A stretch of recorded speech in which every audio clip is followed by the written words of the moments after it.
afternoon, I'm Tyler Danberg. Former Michigan head coach Sherrone Moore is expected to be arraigned in court today. Moore remains in custody as a suspect for an alleged assault after he was fired on Wednesday for having an inappropriate relationship with a staff member.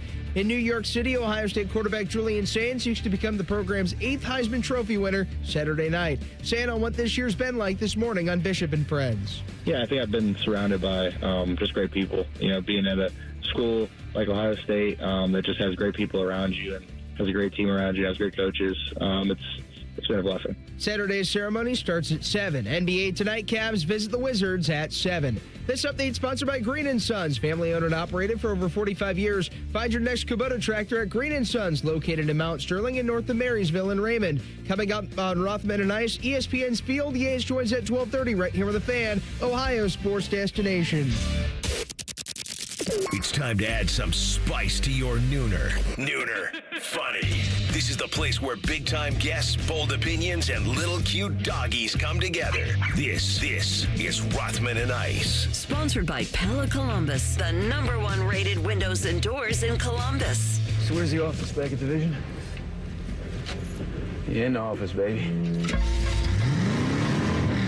Going up.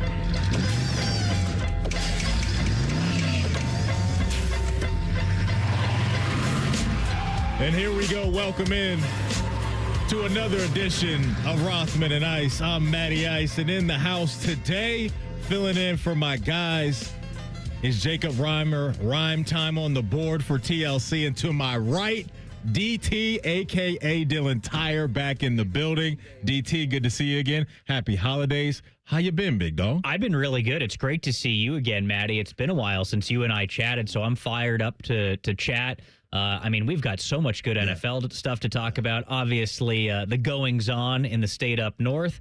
Great to be with Reimer as well. I haven't seen you in some time, so I'm fired up, man. I'm very happy to be back in the studio and get this thing cooking. Absolutely. I feel you on that, man. Appreciate everybody listening. Shout out to everybody in the YouTube chat right now. Happy holidays to everybody out there. Happy Friday going in to the weekend. DT, sounds like maybe some dicey weather coming our way. Tomorrow sounds like some snow is coming in Saturday night, so safe travels. Anybody on the move and all of that stuff. How is your holiday shopping going? How's all that stuff going for you? Done and done. I've gotten a gift for everybody on both sides of the family. The wife's family is covered. My family is covered. I'm a very type A person when it comes to that stuff, so I tried to get this done as soon as the calendar turned to December. I'm thinking Christmas gifts. Got it done. Respect the heck out of that. Rhyme time, how you feeling today, big dog? You good? I'm doing fantastic. The Cy-Hawk bet yesterday came through. There you go. It was a classic game, too. Hey, it was awesome. Good stuff. Good call out of you. Can't move forward without sending some personal love and a shout-out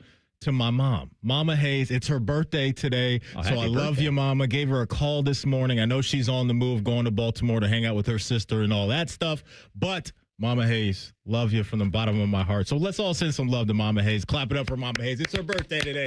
Happy birthday to my mom. So here's what we got going on today. Bottom of the hour. Field Yates from ESPN does a great job covering the NFL draft, and some fantasy stuff.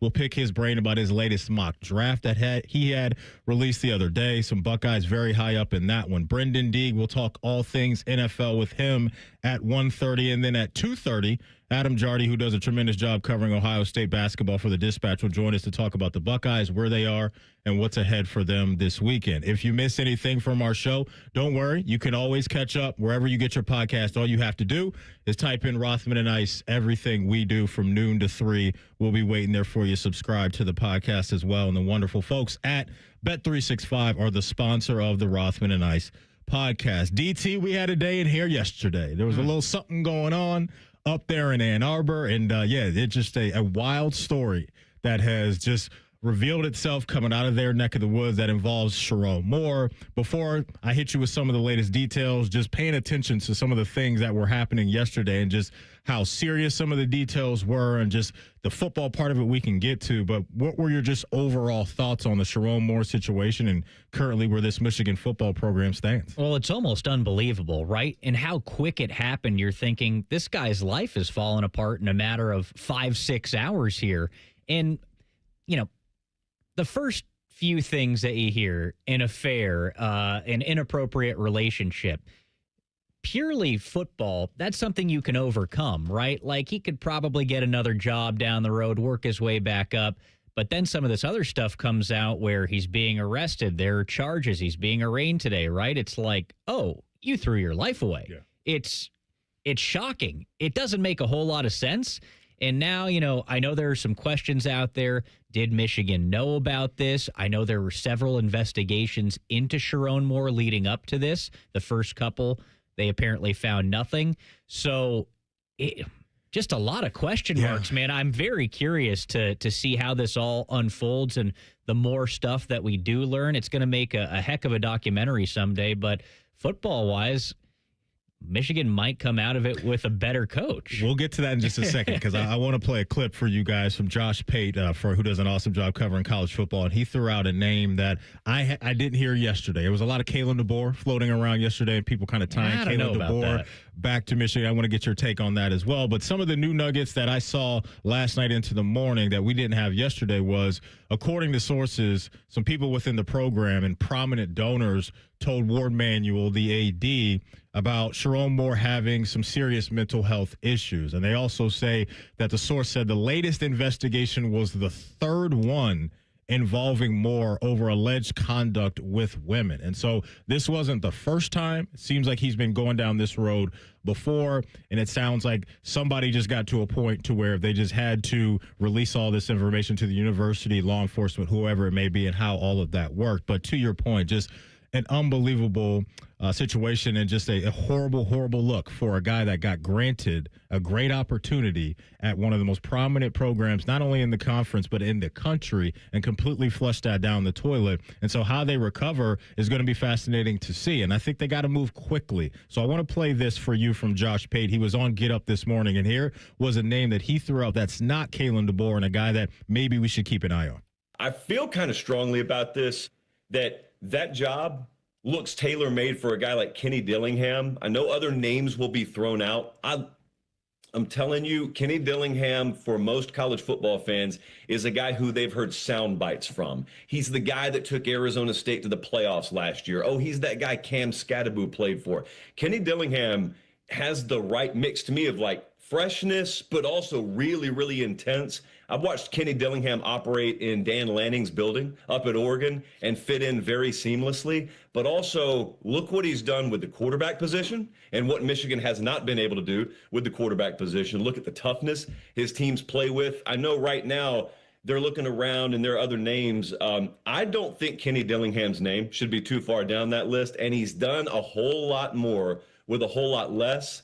Like Matt Campbell to Penn State, I just imagine Michigan resources being handed to Kenny Dillingham. So he's actually the name I'd circle. If he's the guy, I think if you're a Michigan fan, you would have to feel pretty good about that. And I think one thing that stuck out to me and what he mentioned was Dillingham's ability to speak to the quarterback position, because a big piece of all of this is them potentially retaining Bryce Underwood, who they think is obviously the quarterback of their future, invested in him financially at a high level as well. And you look at what Kenny Dillingham was able to do over there with Arizona State and their combination of quarterback and wide receiver Jordan Tyson and that crew over there.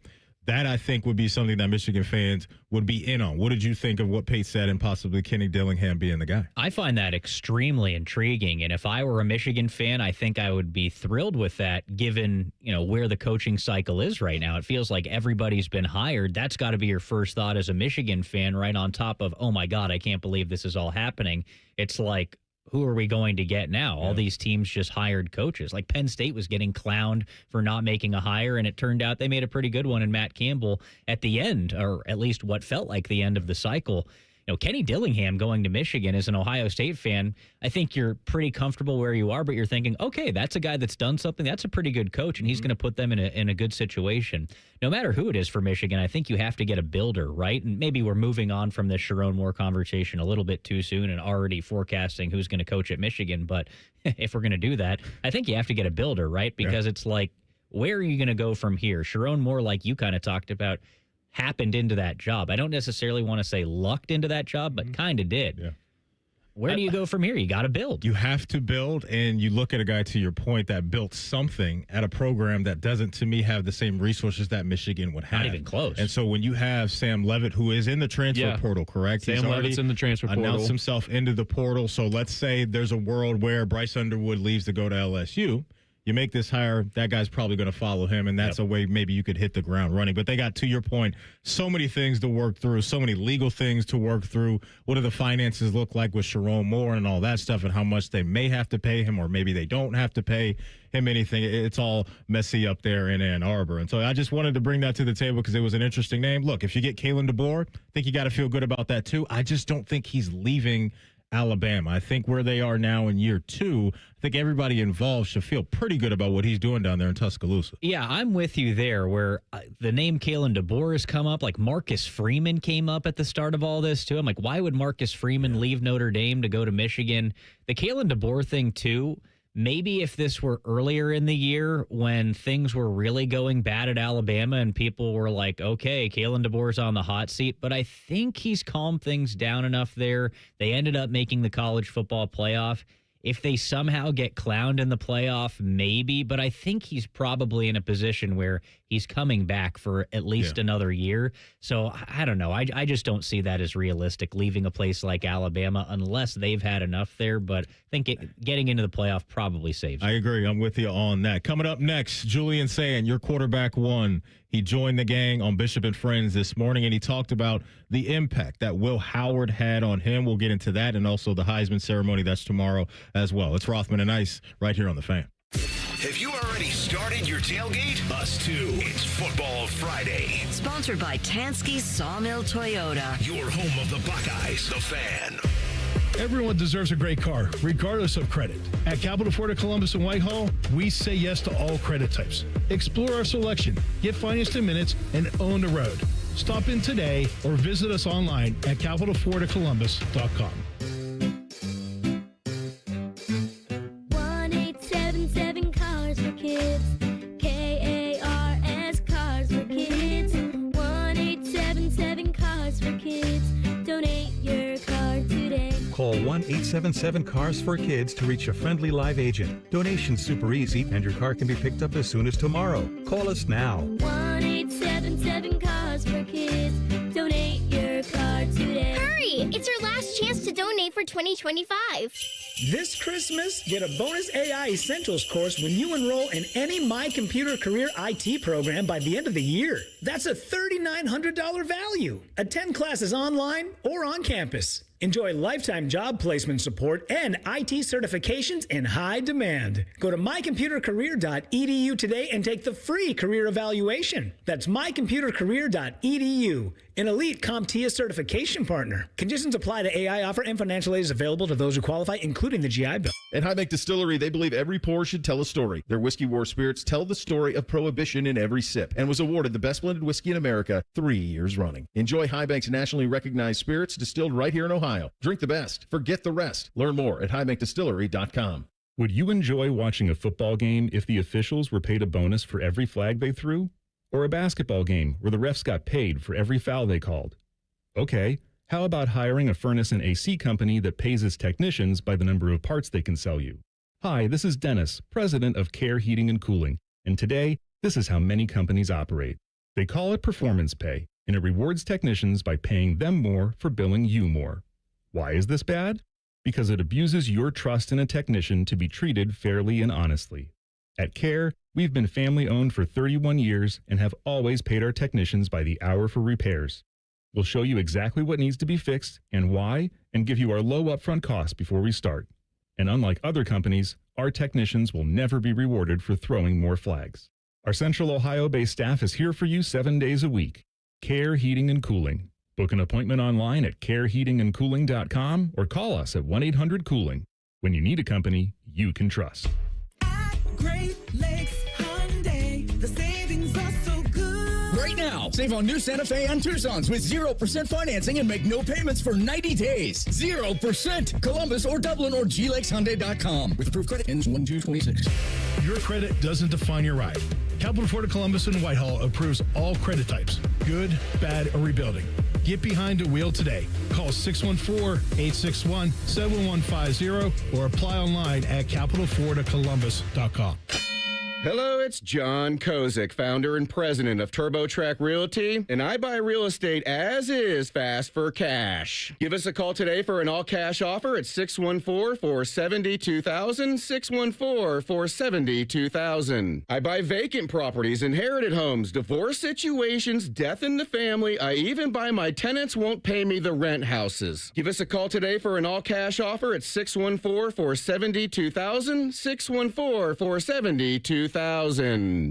With Steel, batteries are included. This holiday season, give a gift that's ready to go right out of the box. For everything from cleaning up the yard to cutting up firewood, Steel tools check off the wish list and knock out the to-do list.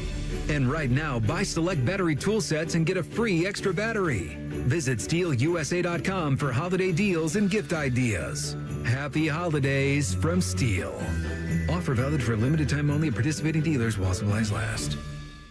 We at The Fan have created a show where you can be a homer, a hater, or whatever you want to be. Your family might not listen to you, but we will. Sunday mornings at 8. It's the Fan Call-In Show presented by the Sportsbook at Hollywood Casino Columbus. You're welcome. Fan weather. From the Logan AC and Heat Services Weather Center. Into Central Ohio, I'm 10 Weather Impact meteorologist Michael Barron's. Temperatures in the mid-30s this afternoon. A little sun poking through. Mostly cloudy tonight, upper 20s, low 30s tomorrow. Snow starts around the midday and continues through the evening hours. Heavy snow expected will impact travel. Multiple inches of plowable snow. 10 TV Weather Impact Alert Day will be in place. That's your latest weather forecast. I'm meteorologist Michael Barron's on 97.1 The Fan. Bet365, the official online sportsbook of Rothman and Ice. Whatever the moment, it's never ordinary at Bet365. The Fan, Ohio's sports destination. Anthony can follow direction very well, as long as he first prints out MapQuest. You're listening to Rothman and Ice. That you are. Welcome back in. Happy Friday to you all. I'm Matty Ice, Dylan Tyrer in the house today for AR Rhyme Time. Been on the board all week for TLC, doing a great job. You know, DT, here we are, man. It's unbelievable to think that the Heisman ceremony is tomorrow. We always say it, but it's just crazy how fast the seasons do go by, especially football. I just think we enjoy it so much. And then there's just so much, I think, for us to consume week in and week out, that this ride always goes by so fast for me. It's crazy how it works, because I went to the OSU Texas game, and that feels like it was like 2 years ago to me. But when you think of the season in general, it has completely flown by. And the same can be said for the NFL season. Yeah. Like you and I were kind of talking about the Bears and Caleb Williams before we hopped on here. And I think the last time I was on with you, it was really early in the NFL season. It might have been even before the NFL season, and that doesn't feel that long ago. And here we are. Everybody's pushing for the playoffs now. So you're right, man. Time flies, but it flies because we're having fun. No doubt. You ain't lying about that. Let me ask you this, DT. Did you think that you would get this type of Julian Sayin in year one? Was it anywhere in your mind that prior to us kicking off against Texas, that this guy would be a Heisman finalist in year one? Yeah, I did actually, and I'm going to toot my own horn on this, because I was a person before the season where, of course, Ohio State had this quarterback competition, which almost seems nonsensical and unbelievable that even happened now. Yeah. But everybody was like, okay, Julian Sayin's the question mark for this Ohio State team. And I get that, but it felt like there's a negative connotation that comes with that, right? I was kind of in the other boat and other side of things where it's like, what if this guy's really good? Like, why wouldn't he be? He's a former 5-star recruit, one of the best quarterback recruits in the country. What if he just steps in and he's good? And I'd seen enough in the Texas game. Like, that was my thinking going into the Texas game. I watched a drive or two of the Texas game, and I said, wow, this is the guy. Yeah. Like, he put a couple of balls on receivers. I think he made a really nice throw to Max Clare, if I remember correctly, on the sideline. Clare might have dropped it. But he was good under pressure in that game. That was a huge game at that point. Like, I know Texas fell off, etc., but at that point, that was a huge game.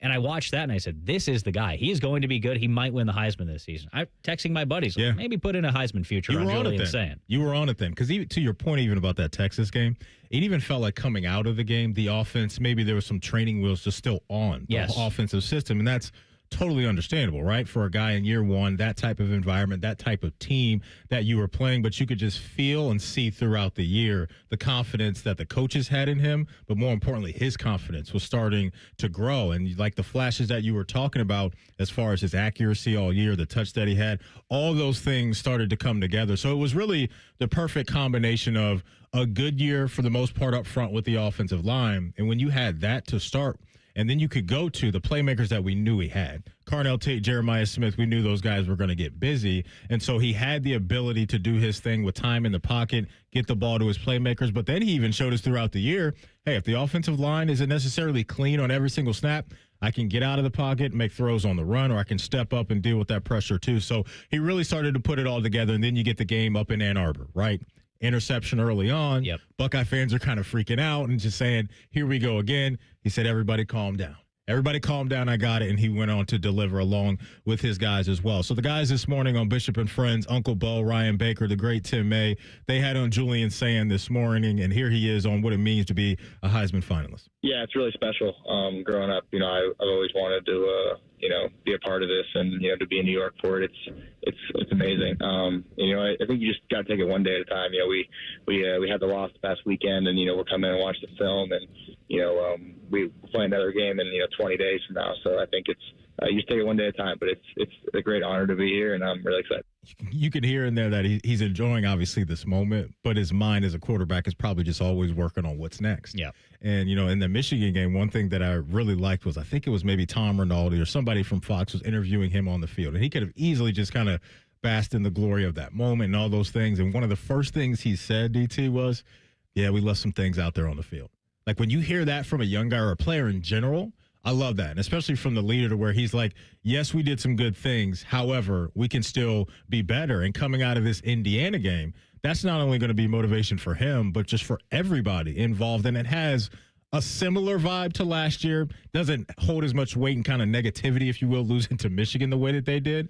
But the fact that this team had to taste their own blood over there in Indy and got kind of pushed around a little bit down there at the line of scrimmage, I think it's going to be good for them, but also for Julian to now lock back in and get back to a lot of the good things he's been doing. I think you almost have to remind yourself that he's a redshirt freshman, right? Yeah. When you hear him talk the way that he talks, the way that he is so poised and calm on the field. And I think there are a couple of indicators for a young quarterback, right? He has that poise and accuracy. Some of the other guys have the ability outside of the pocket to create. I think if you see that early, you get excited, right? And that's what excited me about Julian Sayin was that he had that poise and that accuracy in a big game early, and we've only seen that get better as this season's gone on. Something that I was thinking about over the course of the past week or so, I know maybe there were some things in that Indiana game where, okay, he did look like a younger quarterback, but how big of a joy would it be to be able to watch Julian Sayin as like a redshirt senior quarterback at Ohio State? That would be like watching a high-level NFL quarterback play in college. He's going to leave early, I assume, to go to the NFL draft, but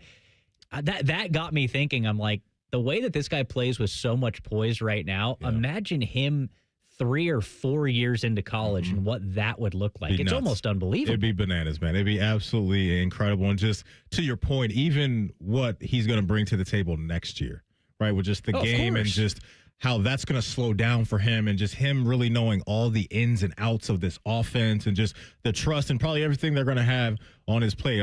We had a Justin Zwick in on a pregame show a couple weeks ago going into the Indiana game, and he was telling me off air, like, as he progressed in, I think, his junior and senior year of high school, he was calling the plays. Mm-hmm. Like, he was just running the show. And so you just get to that point, right, as a vet to where you know what everybody needs to do. You know the timing of just everything that's going on. And you're starting to see some of that right now. But just next year, what this could look like, man, if the guy's healthy, you're probably going to see a repeat performance of what he did and maybe even better. Here is Julian Sayin. And again, he joined Bishop and Friends this morning on the impact that Will Howard had on him. I think I learned a lot from him just about the way he prepared and the way he was a leader for that team, for that offense. And there were so many great points that I took from him, just sitting in the meeting room, and just so many great points from him. So I think I learned a lot last season.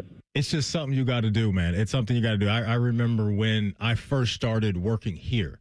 And I just sat back and I watched how AR did his business. I watched how Common Man did his business. I watched how Paul Keels did his business and guys that have been successful at doing this for a long time, I would have been foolish not to sit back and just take notes, mental notes, and just even ask questions to see how those guys did. And to me, I think it's helped me kind of get to where I am right now, taking a little bit of both from all those guys and other guys in the industry too. And I think that's kind of what you're hearing there from Julian Sayin is last year, maybe in your mind, as talented as you are, you're probably thinking, I could probably go out there and do it. A lot of these guys have that confidence in themselves.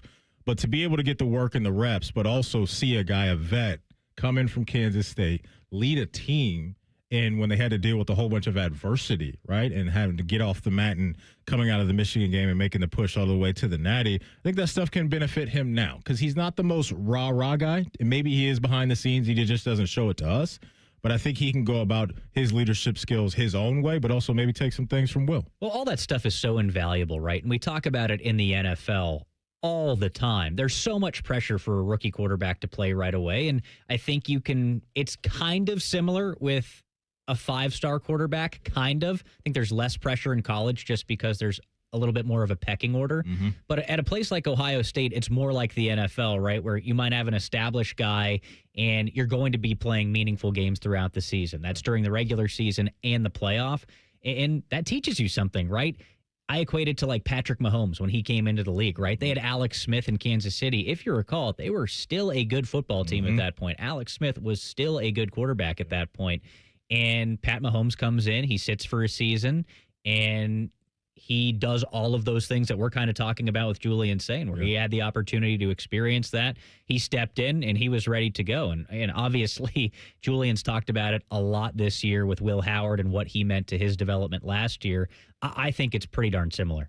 I completely agree, and I love the example of Mahomes and Alex Smith, and maybe another one we could use is maybe Rodgers and Jordan Love, right? Jordan Love, he comes in, and I know things were a little prickly with whole Aaron Rodgers in that situation, but you get to see how a vet gets down and how he does his thing, and I know Jordan Love's been doing some pretty good things up there in Green Bay, and so good luck to Julian tomorrow, and the Heisman race doesn't look like he's going to win it, but to me that doesn't even really matter. The fact that he's even there as a Final Four finalist for the Heisman in year one is absolutely what it's all about, and just so much upside and good stuff on the way from that dude. Coming up here in 2 minutes, Field Yates. He's going to join the program to talk about his latest NFL mock draft that had some Buckeyes very high on that, and also just some of the top prospects that we'll be watching in the playoff and beyond going into draft season. It's Rothman and Ice right here on The Fan. They're trained. They're fired up. Let's do it. When you need heat, they can't be beat. They're Ohio State's undefeated heating and cooling team. For plumbing, drain, heating, and cooling, there's only one team. The Waterworks. Better care, better value, better results. Call the Waterworks at 614-232-2222 or visit them online at thewaterworks.com. A proud sponsor of Ohio State Athletics. Shopping this time of year can be stressful, but when you've got a guy, everything gets a little easier. Meet my guy, Bob Capace from Worthington Jewelers. Hey, common man. Hitting anyone's car today, Bob? Not yet. If you're popping the question this holiday season, you'd be an absolute fool not to see Bob at Worthington Jewelers. The store is crowded all the time. Why? Because they give you the best price and service possible, and then people keep coming back. I'm your guy. Worthington Jewelers on High Street in Worthington. WorthingtonJewelers.com, where Columbus gets engaged. Do you suffer from leg pain, leg swelling, varicose veins, or leg ulcers? Dr. Barry Zeta and Dr. Joseph Senta at Ohio Vein and Vascular Polaris are pioneers in the vein and vascular field. Dr. Zeta and Dr. Senta can perform minimally invasive procedures that will get you back on track to a pain-free life. Stop living with leg pain and start the process to healthy living with a free healthy leg screening. Go to loveyourveins.com or call 614-426-VEIN. That's 614-426-VEIN or loveyourveins.com. Looking for bold flavors and award-winning spirits? Highbank Distillery is your destination for handcrafted cocktails, locally inspired dishes, and Whiskey War, the nationally recognized whiskey. Stop by their Grandview, Gahanna, and Westerville locations this week. Dine, drink, distill at Highbank. They say glory is earned, not given. We say it's ignited by heart and ends with a boom. Fire the cannon again! Get your tickets today at BlueJackets.com. Rothman and Ice is sponsored by your local Pella Window and Door showroom on Gemini Parkway. The Fan, Ohio sports destination. Maddie ranked the most dynamic duo of all time, Caesar Salad and Moscow Mule. This is Rothman and Ice. Don't knock it till you try it. Don't knock it till you try it. Welcome back in. We're Rothman and Ice. Dylan Tyrer in the house today for our guy AR. Going to bring in one of the best right now. Does an awesome job at ESPN covering the NFL draft, fantasy football, and a lot more. The one and only Field Yates. Field Yates, happy holidays, happy Friday. How you feeling, my man? Happy holidays to you as well. Doing great. Thanks for having me on. Yeah, man, appreciate your time. I know you got a lot going on, so we really appreciate that. We want to get into your mock draft, Field, because, you know, that stuff's kind of around the corner, and it gets a lot of people excited. So I want to go to your latest mock draft, and I want to go to, and look, obviously the order is not going to be exactly where we are right now, but it's fun to look at some of the framework and what that could look like a few months from now. But we'll jump out to a lot of people, Field, that I know maybe got some Browns fans excited was that fourth pick, and you had Carnell Tate there. So just talk about that pairing, what you think of Carnell Tate and what you think he can be as a pro. Yeah, so Carnell, you know, it's an annual tradition, of course. We have to find room for an Ohio State wide receiver in the first round. That streak will certainly continue if Carnell declares, and then we'll continue once again next year if Jeremiah Smith declares after 3 seasons in Columbus, which I think we all expect to happen. But Carnell, you know, it's on the one hand, he does stack up well to most first-round wide receivers. On the other hand, if you're just comparing him to Ohio State receivers, he might be, in terms of pedigree coming into the draft, I don't know, third or fourth, because of how great some of the receivers have been over the past half decade or so at Ohio State. But obviously he's had a tremendous season this year, stepping into a slightly larger role with Emeka Egbuka now playing for the Buccaneers. He's got good size. He's a vertical threat with a 17.5 yards per catch average. I think his route running is pristine. Contested catch situations, he has money in the bank. Obviously a great young man as well. Comes from basically what has become college football's number one wide receiver factory. That does matter to teams. I think they feel a little bit more certainty with these Ohio State wide receivers because they know how well coached they are, how much attention to detail they bring to the table. And as for the Browns, you know, right now it's obvious that the team is getting an extended look at Shedeur Sanders. And if he plays, you know, or continues to show the growth that we saw last week against that Titans defense, in this week against the Bears and then subsequent games as well for Cleveland, it at least opens up a conversation about whether the team should use a premium pick on a quarterback. And if they don't, then I do think that wide receiver and offensive tackle are amongst the primary needs for this team. When you're doing a mock draft 5 months out, we're definitely getting closer and closer to being able to put together pairs. It's also worth noting that part of the exercise in a mock draft this early is also making sure that the players are going around where you think they deserve to go, independent of how the order shakes out. So Carnell is a top 7 or 8 player at worst in the draft for me. As a result of that, whether it was the Browns at 4 or a little bit further down the totem pole, I was sort of happy and satisfied that I was able to find a fit for him in those first 7, 8 picks. Field, I want to ask you a little bit more about the wide receivers you have mocked. 4 first-round wide receivers last year, 2 in the top 10, including Travis Hunter. You've got 5 first-round wide receivers mocked in this year's coming draft. Lots of excitement. I mean, Makai Lemon, Carnell Tate, who you talked about, Jordan Tyson. How do you think the wide receivers in this coming draft stack up compared to what we saw last year?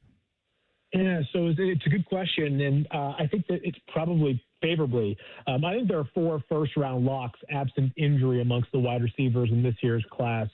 You mentioned Makai Lemon, Carnell Tate, Denzel Boston also in that mix, and then Jordan Tyson as well from Arizona State. His older brother, Jalen, plays for the Cleveland Cavaliers, not too far away from Columbus, of course. A very athletic family. Chris Bell also snuck in at pick number 32 in my mock draft. It's never a good sign when you put a mock draft out and then a couple hours later, Adam Schefter tweets that a player in that mock draft tore his ACL. You feel awful for the young man and Chris Bell, who, you know, still be drafted and I still think has a very bright football future, but I think he had at least a chance to go in the first 30 to 40 picks, and that's not going to be the case after tearing his ACL in Louisville's game against Kentucky. I think it's a better wide receiver class compared to where we were last year. I think there are a couple of guys in this class that profile as number 1 wide receivers. Last year, obviously, we had Travis Hunter. You mentioned Tetairoa McMillan. Emeka Egbuka goes in the first round, and then Matthew Golden goes in the first round. Of those guys, I think Travis Hunter and Tetairoa McMillan were viewed as players that could probably emerge and stay as wide receiver ones for their offense going forward. Emeka Egbuka, Matthew Golden, maybe their perfect role in the NFL was to be the 1A as opposed to the sole one. I think in this year's class, we might have a couple of guys that could jump into that pure wide receiver one conversation. And I think some of how those guys come off the board is not going to be as simple as they're universally regarded as 1, 2, 3, 4 in this order, but much more, what are you looking for? Mekhi Lemon, this awesome sort of plays out of the slots, catches everything, but just dominates against players that, size-wise, you'd expect him to not be able to hold up against. He's very good after the catch with the football. Denzel Boston is huge, big body wide receivers, excellent in the red zone with some slot ability as well. Yes, they both play wide receiver, but they both play the game and play the position more specifically in a very different way. So that'll probably influence the order of how those guys come off the board come April. Talking all things NFL draft with Field Yates from ESPN. Field, let's lock in on the quarterback position and maybe a couple of your top guys at the top of your board right now. Obviously, here in Big Ten country, we watched a lot of Dante Moore and Fernando Mendoza. When you look at the two of those guys right now, which of the two for you has the higher NFL ceiling? Probably Dante Moore is the higher ceiling, and that's to take nothing away from Fernando Mendoza, who I know has earned the respect of Big Ten country and Ohio State, loyalists after last Saturday night. It wasn't some dominant performance, but as you guys have seen all year, a quarterback just not sort of, falling flat on his face is a good performance against this incredible Ohio State defense. More, the reasons why is in some ways, smaller sample size of games works against a player as a prospect, right? There's less certainty, but it also presents the idea that maybe there's more to unlock than what we have seen. I think Fernando Mendoza is going to be a guy who best operates from the pocket, off play action, has this absolute rocket launcher arm, very talented passer. Dante is not this superlative athlete, but he's definitely a good enough athlete to do some things as a second reaction player. He's creative, a lot of different arm angles from Dante Moore, very good deep ball accuracy for Dante Moore out of Oregon. So maybe the slight edge in ceiling to Dante Moore, but I think these guys are pretty close. It's nip tuck for me. I think, as I was saying with the receivers, it might come down to whoever has the number one pick. If both of these guys come out, what kind of quarterback archetype you're more interested in. Field, you've got Arvell Reese going third overall to the Tennessee Titans. I think if you were to go back to the beginning of this year, almost unbelievable, right? Even here at Ohio State, we didn't know that much about Arvell Reese. At that point, maybe it was Ruben Bain, the guy that was going to be the first edge rusher off the board. Now you've got Arvell Reese. You've also got David Bailey from Texas Tech in there. How do these edges compare? Yeah, so Arvell had just a remarkable season, 6.5 sacks after just one half of a sack prior to this season, I should say. There's positional versatility there, a guy who played linebacker and now played much more off the edge this year. I'd love to see him as a full-time edge at the NFL level. I've used sort of the Jalen Walker model. We did that for Georgia, became kind of more of an edge than a stand-up inside linebacker. The big difference between Arvell and Jalen Walker is that Arvell's got sort of prototypical length as well. He's, we'll get the exact measurements once we get a lot closer to the draft, but if you told me he's 6'3" and change, wouldn't surprise me. And so I think Arvell has kind of established himself as the best non-quarterback in this class, maybe the best player in this class. David Bailey had a remarkable year, has had a remarkable season for Texas Tech. Probably has the best first step quickness, the most productive rusher, which, we're not drafting production, but it does speak to how consistently dominant he was this year. Texas Tech was a really good ecosystem to play in. They've got, 2 edge rushers that are going to get drafted, him and Romello Heights, who his fourth team in 4 seasons was Texas Tech, had a good year as well. Got a solid nose tackle that, you're kind of having to allocate lesser resources to just one guy because you've got so many players to block. And that certainly applies to Ohio State as well. But David Bailey had a sensational season. Ruben Bain had a really good season as well. He was the ACC Defensive Player of the Year, probably going to be an All-American this year. The big question with Bain, and this is one that we're still sorting through, it's 5 months out, is you talk to some people in the league and they'll say, hey, in this draft class, find me 10 better players. You're going to have a hard time doing that. There are others that are going to point to his build. He's got sub 31-inch arms. Not typically where you see edge rushers in the NFL. He's more like the 6'3", 260-poundish type frame, kind of like Kwity Paye was a handful of years ago, coming out of Michigan, got drafted in the late first to the Indianapolis Colts. So some people think that maybe the archetype is a little bit different there for Ruben Bain. That might move him down the board a touch, but he had a great season this year. And if he slides, somewhere into the middle of the first round or even later, is going to be a great value as well. Phil, we'll get you out of here on this one in our last minute. I want to ask you about Arch Manning. Started off in the offseason as potentially the guy for a lot of people, and it was just kind of a lot of peaks and valleys and a roller coaster ride down there in Austin. What did you think of his year, and what are some of the things you think he needs to fine-tune maybe before he makes the leap? Yeah, peaks and valleys, up and down. Those are sort of the words that come to mind for me for Arch. Looks like a guy who is inexperienced, and I get it.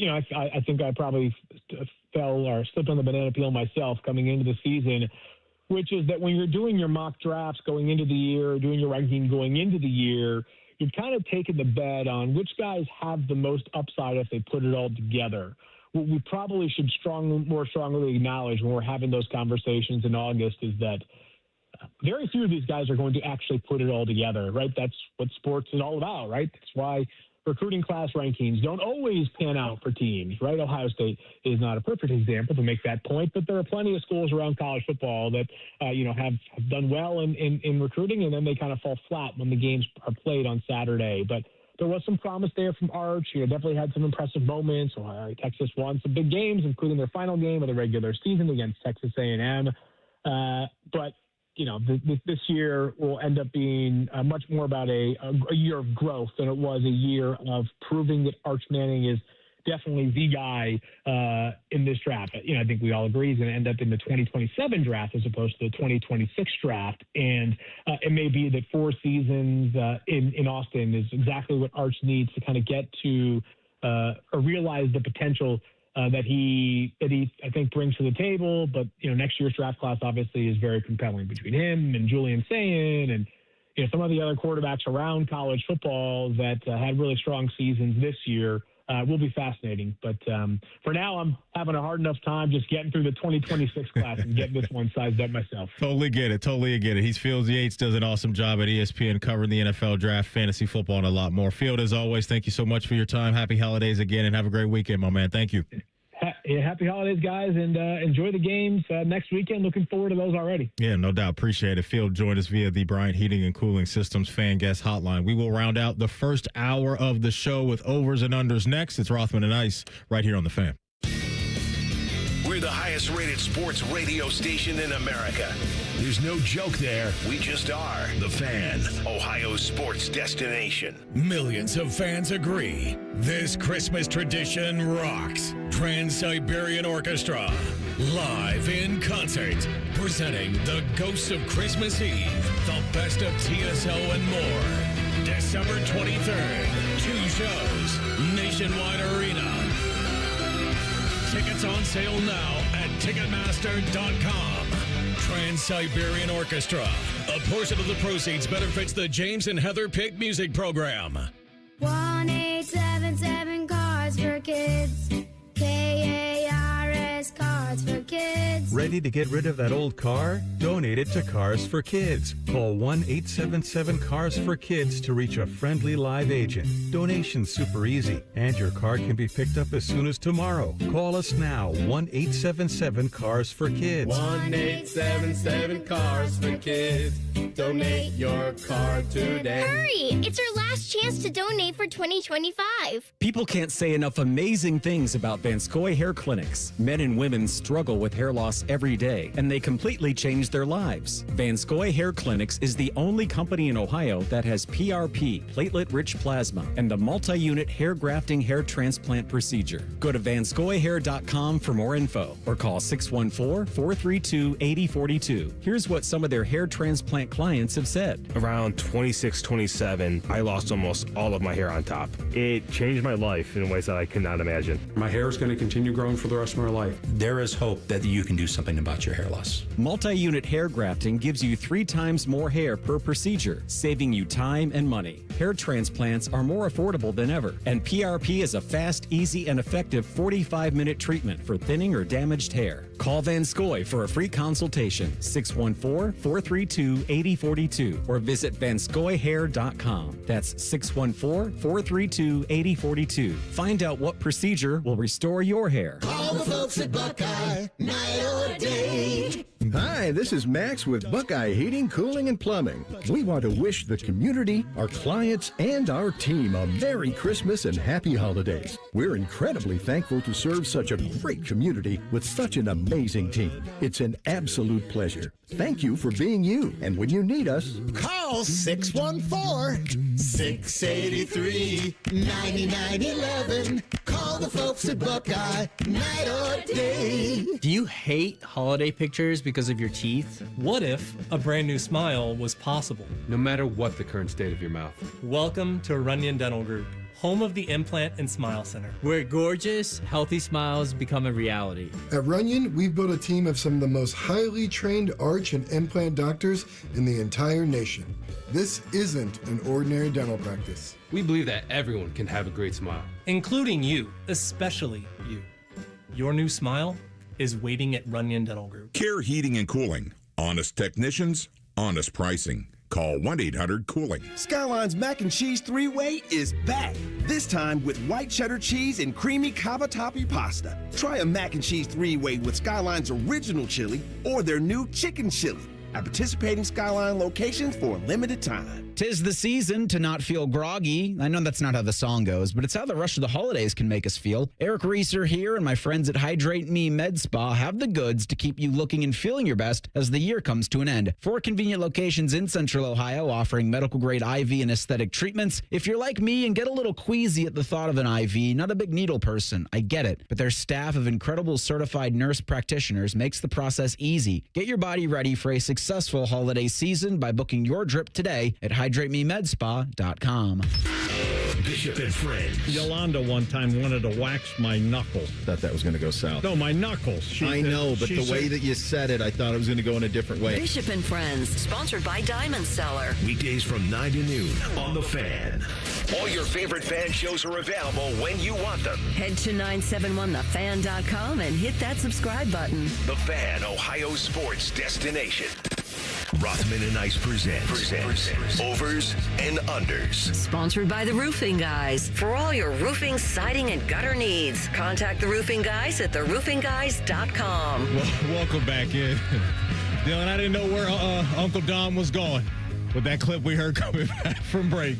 That was pretty outrageous right dicey. there. Something about the name. He started that with Yolanda, right? Something about the name Yolanda just did it for me, too. That was good. And the waxing. I'm like, okay, there we go. Whoa! Rhyme time. It is your time to shine for overs and unders.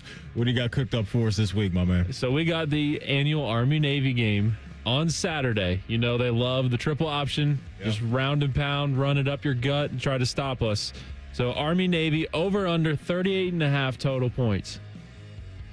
As he mentioned, really good running team in Navy. They led the nation in rushing yards this year, DT. 5th in the nation was Army. And so that combination to me, feels like it can get kind of, not sluggish, but the game will be slowed down just a little bit because of the styles of play. And so I'm going to go with the under on this. It's a pretty low number. But I'm going to go with the under in this game. All right, you had your numbers right there, and that led you to make a nice logical decision, and I really like that. I've got one number for you based off of some brief research I just did. What do you got? 17 of the last 18 unders have hit in this series. So there we go. We taking the under. There we go. All day. That's pretty impressive right there. I didn't know that. Quick Google search. I like that. AI right there. Yeah. So Browns are at the Bears, and the high on Sunday in Chicago is supposed to be 13 degrees. You going over under 38.5 total points for them as well. So I'm going over, and I think this smashes by a touchdown potentially, 5, 6, 7 points. I just don't see this being a low-scoring game whatsoever. On the Bears side of the ball, Ben Johnson came in early this week, and he said, we are committed to figuring out the pass game and getting it to be a little bit more consistent. We saw the Bears pass game go off in the second half against the Packers, save that final play of the game. But Ben wants to see it for a complete football game. I think the Bears air it out a lot in this one. Obviously a good defense, but Caleb Williams, very escapable. And on the other side of the ball, the Bears have struggled to defend this season.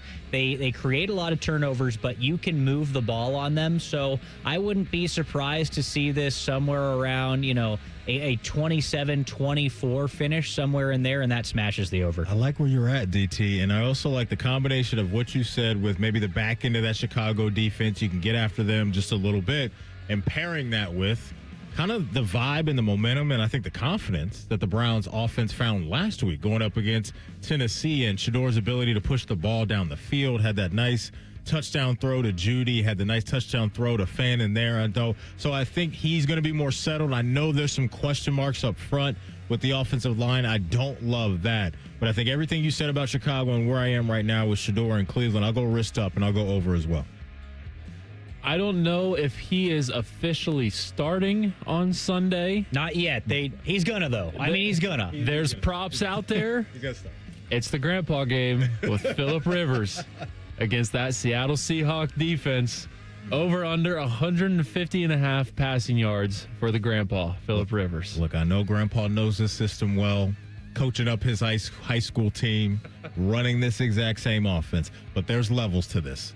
And one of the highest levels as far as defensive production right now is the Seattle Seahawks. And so to me, I think this is going to be, hey, let's rely a little bit more, maybe a lot, on Jonathan Taylor this week. I think the Seattle defense is going to be really aggressive because if you can get Phillip Rivers off his spot, he's not running away from anybody. And so I just think there should be some rust here for a 44-year-old grandpa coming off the couch to play in an NFL game against this type of team. And this game is in Seattle, correct? Yes, it is. Yeah, Yep. Don't love that for him either. I'll go under, DT. So I think this is going to have to do with game flow. The Seahawks are huge favorites in this game. I think they're going to run away with it because the Colts outside of the quarterback situation have really started to falter. Sauce is hurt, I believe, right? Sauce has been hurt. And Javarius Ward, yeah. But if the Colts are chasing this game, they're going to be forced to throw. And if you can keep Phillip Rivers upright in this game, I think he hits the over. All you got to do is hit Alec Pierce with a deep ball or two. And if they're a desperate team, which they should be,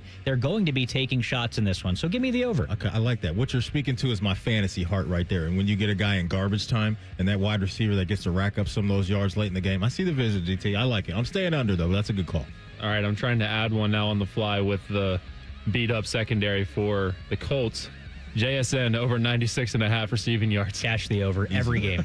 Easy work. 125.5, 130.5 over. You know what I need to look at is the offensive player of the year odds, because for a while it's Smith and Jigba a lot. Okay. He's the heavy favorite. Because I know for an early portion of the season that was Jonathan Taylor. He was holding it down there, but you're saying there's been a nice shift there. Okay, massive so shift. That makes sense to me that he would be the offensive player of the year. I'm rolling with DT on this. I think that's easy work for him. Give me the over. We'll switch to the NBA here. The Cavs are at the Wizards, a stinky Washington Wizards team there, in fact, too. The Cavs, haven't been that great as well, but we'll look at Donovan Mitchell here with Spida against this bad Washington Wizards team. Over 30.5 for Donovan Mitchell tonight. I like the over 3-level score. Been shooting it well from 3 this year. I'm going over on this. So this is another game flow thing for me, similar to kind of what we see with OKC when they blow out a team. I like taking their unders because they pull their guys out of the game. Washington's a bad team unless Donovan Mitchell goes off completely in the first half. He very well could have 31 points in the first half, but game flow wise, I think if the Cavs get up big, which I expect them to in this game, Donovan won't play a lot in the second half of this game, so I'll take the under. There it is. Those are your overs and unders for this week. Ladies and gentlemen, if you're looking for a new vehicle, listen closely because I want to direct you to the McDaniel GM Superstore in Marion, where they treat their customers like family. And I was one of those people. Walked in there, nothing but smiles, great energy. And I walked out after a few hours with a great ride, and I've been loving it ever since. They believe in nothing but transparency with every car deal that they do. And they've been doing this for a long, long time. So you can absolutely trust the great folks at McDaniel GM Superstore in Marion. They have a 26 Equinox. You can lease it for $225 a month for 36 months with $4,369 due at signing, or you can finance for $399 a month for 84 months with $1,000 due at signing. Rules and restrictions apply. So again, go see the great team at the McDaniel GM Superstore in Marion. And here we go with Chevrolet. Together, let's drive. Do not forget that. Coming up, top of the hour, some comments from the QB1 down there in Cincinnati, DT. Had some Bengal fans a little bit on edge. We'll play that for you and give our thoughts after the break. It's Rothman and Ice right here on The Fan. We've been your Jackets flagship station since day one. All the goals, all the action, all the memories. Your home for the Columbus Blue Jackets, The Fan, Ohio sports destination. It's the year-end sales event with the Ford crew. It's sales event time, Sam. Temperatures are dropping, but the deals are just getting hot. Time for our annual Ford Holiday Gift Guide. Oh, yeah. Hard to go wrong with great deals on trucks and SUVs from Ford, America's all-time best-selling auto brand. Don't forget the first rule of holiday gift giving, Hank. What's that, Sam? Always remember to treat yourself, too. Well said. Based on Automotive News Almanac historical data and industry-reported sales data from 1909 through 2024 CY. Have a good day. Stay warm. So my teenage son just went to school in shorts and a hoodie. It's 3 degrees. At least I know he'll be warm in our house, thanks to Atlas Butler. If something goes wrong, they'll fix it within 24 hours. They call it their comfort pledge. Ah, you do want the coat. My phone. Oh, your phone. Should have known. Atlas Butler is at your service. Call 1-800-FURNACE. Say goodbye to car care headaches with Carvenience from Hinderer Motor Company. This is Justin Hinderer. For only $49, we'll pick up your vehicle, leave you with a rental, and return it fully serviced and spotless. No more juggling your schedule or wasting hours at the shop. Carvenience lets you focus on what matters while we take care of all the rest, making life easier. Schedule your service today at HindererMotorCompany.com.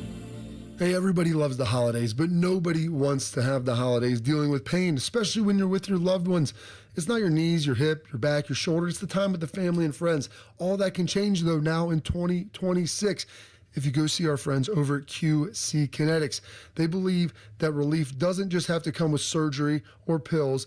Your body can heal itself with its own biologics. It can help you move, live, and feel like yourself again. It's the best comeback story you're going to find. Powered by your own cells that built your body, they're going to help repair your body. And I should know, listen, I was a patient, and they helped take care of me. They helped take care of my dad.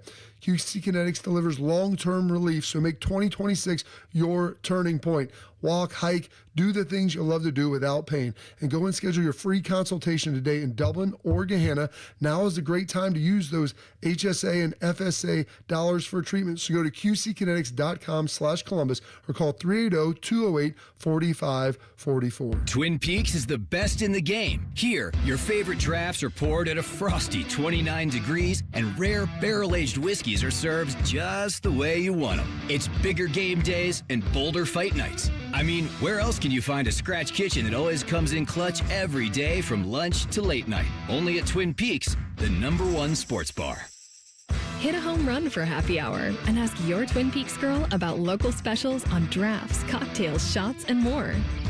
Get ready to play, win, and celebrate at El Dorado Scioto Downs, your ultimate Caesars Rewards destination. Earn rewards every time you play or dine with the most exciting loyalty program around. Take your pick from 1,700 hot new games, award-winning brews, and Guy Fieri's out-of-bounds 68-layer lasagna. And big news, Scioto Downs will host the prestigious Breeders' Crown in 2026, featuring 12 championship races. Feel the energy at El Dorado Scioto Downs, where Caesars Rewards never stop. Must be 21 or older to gamble. Gambling problem? Call 1-800-589-9966. Visit Caesars.com/Scioto Downs for details. Picture it, your holiday table, the family cooking together, the scent of golden brown bread, rosemary from roasted potatoes, and a salad so crisp it snaps.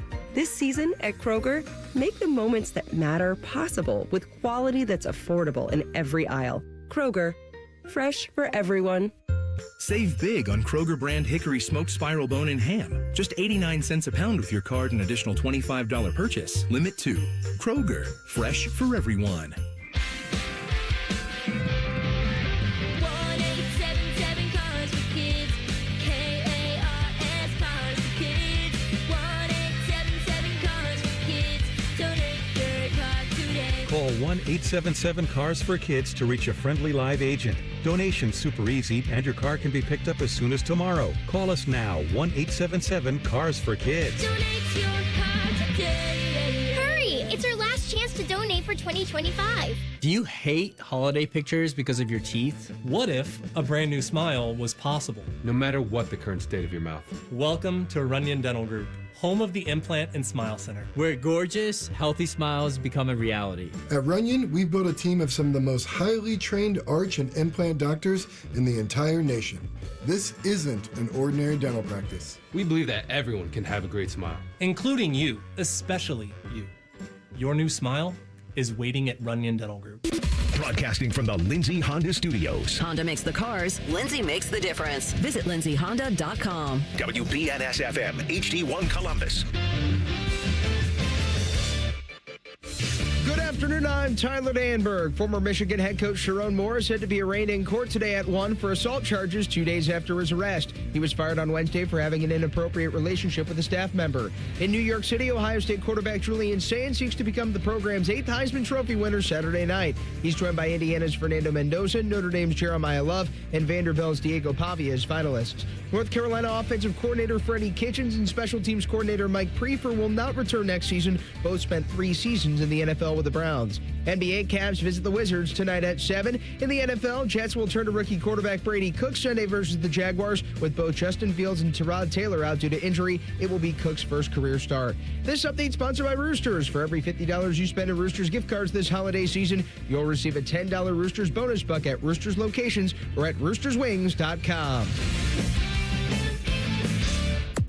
Now you can watch Rothman and Ice. Go to YouTube and search 97.1 The Fan. Rothman is wearing the pancake makeup, so you might as well watch. Back to Rothman and Ice. Welcome back in. Happy Friday to you. Dylan Tyrer in the house today for AR. I'm Matty Ice. Rhyme time is on the board for our guy TLC.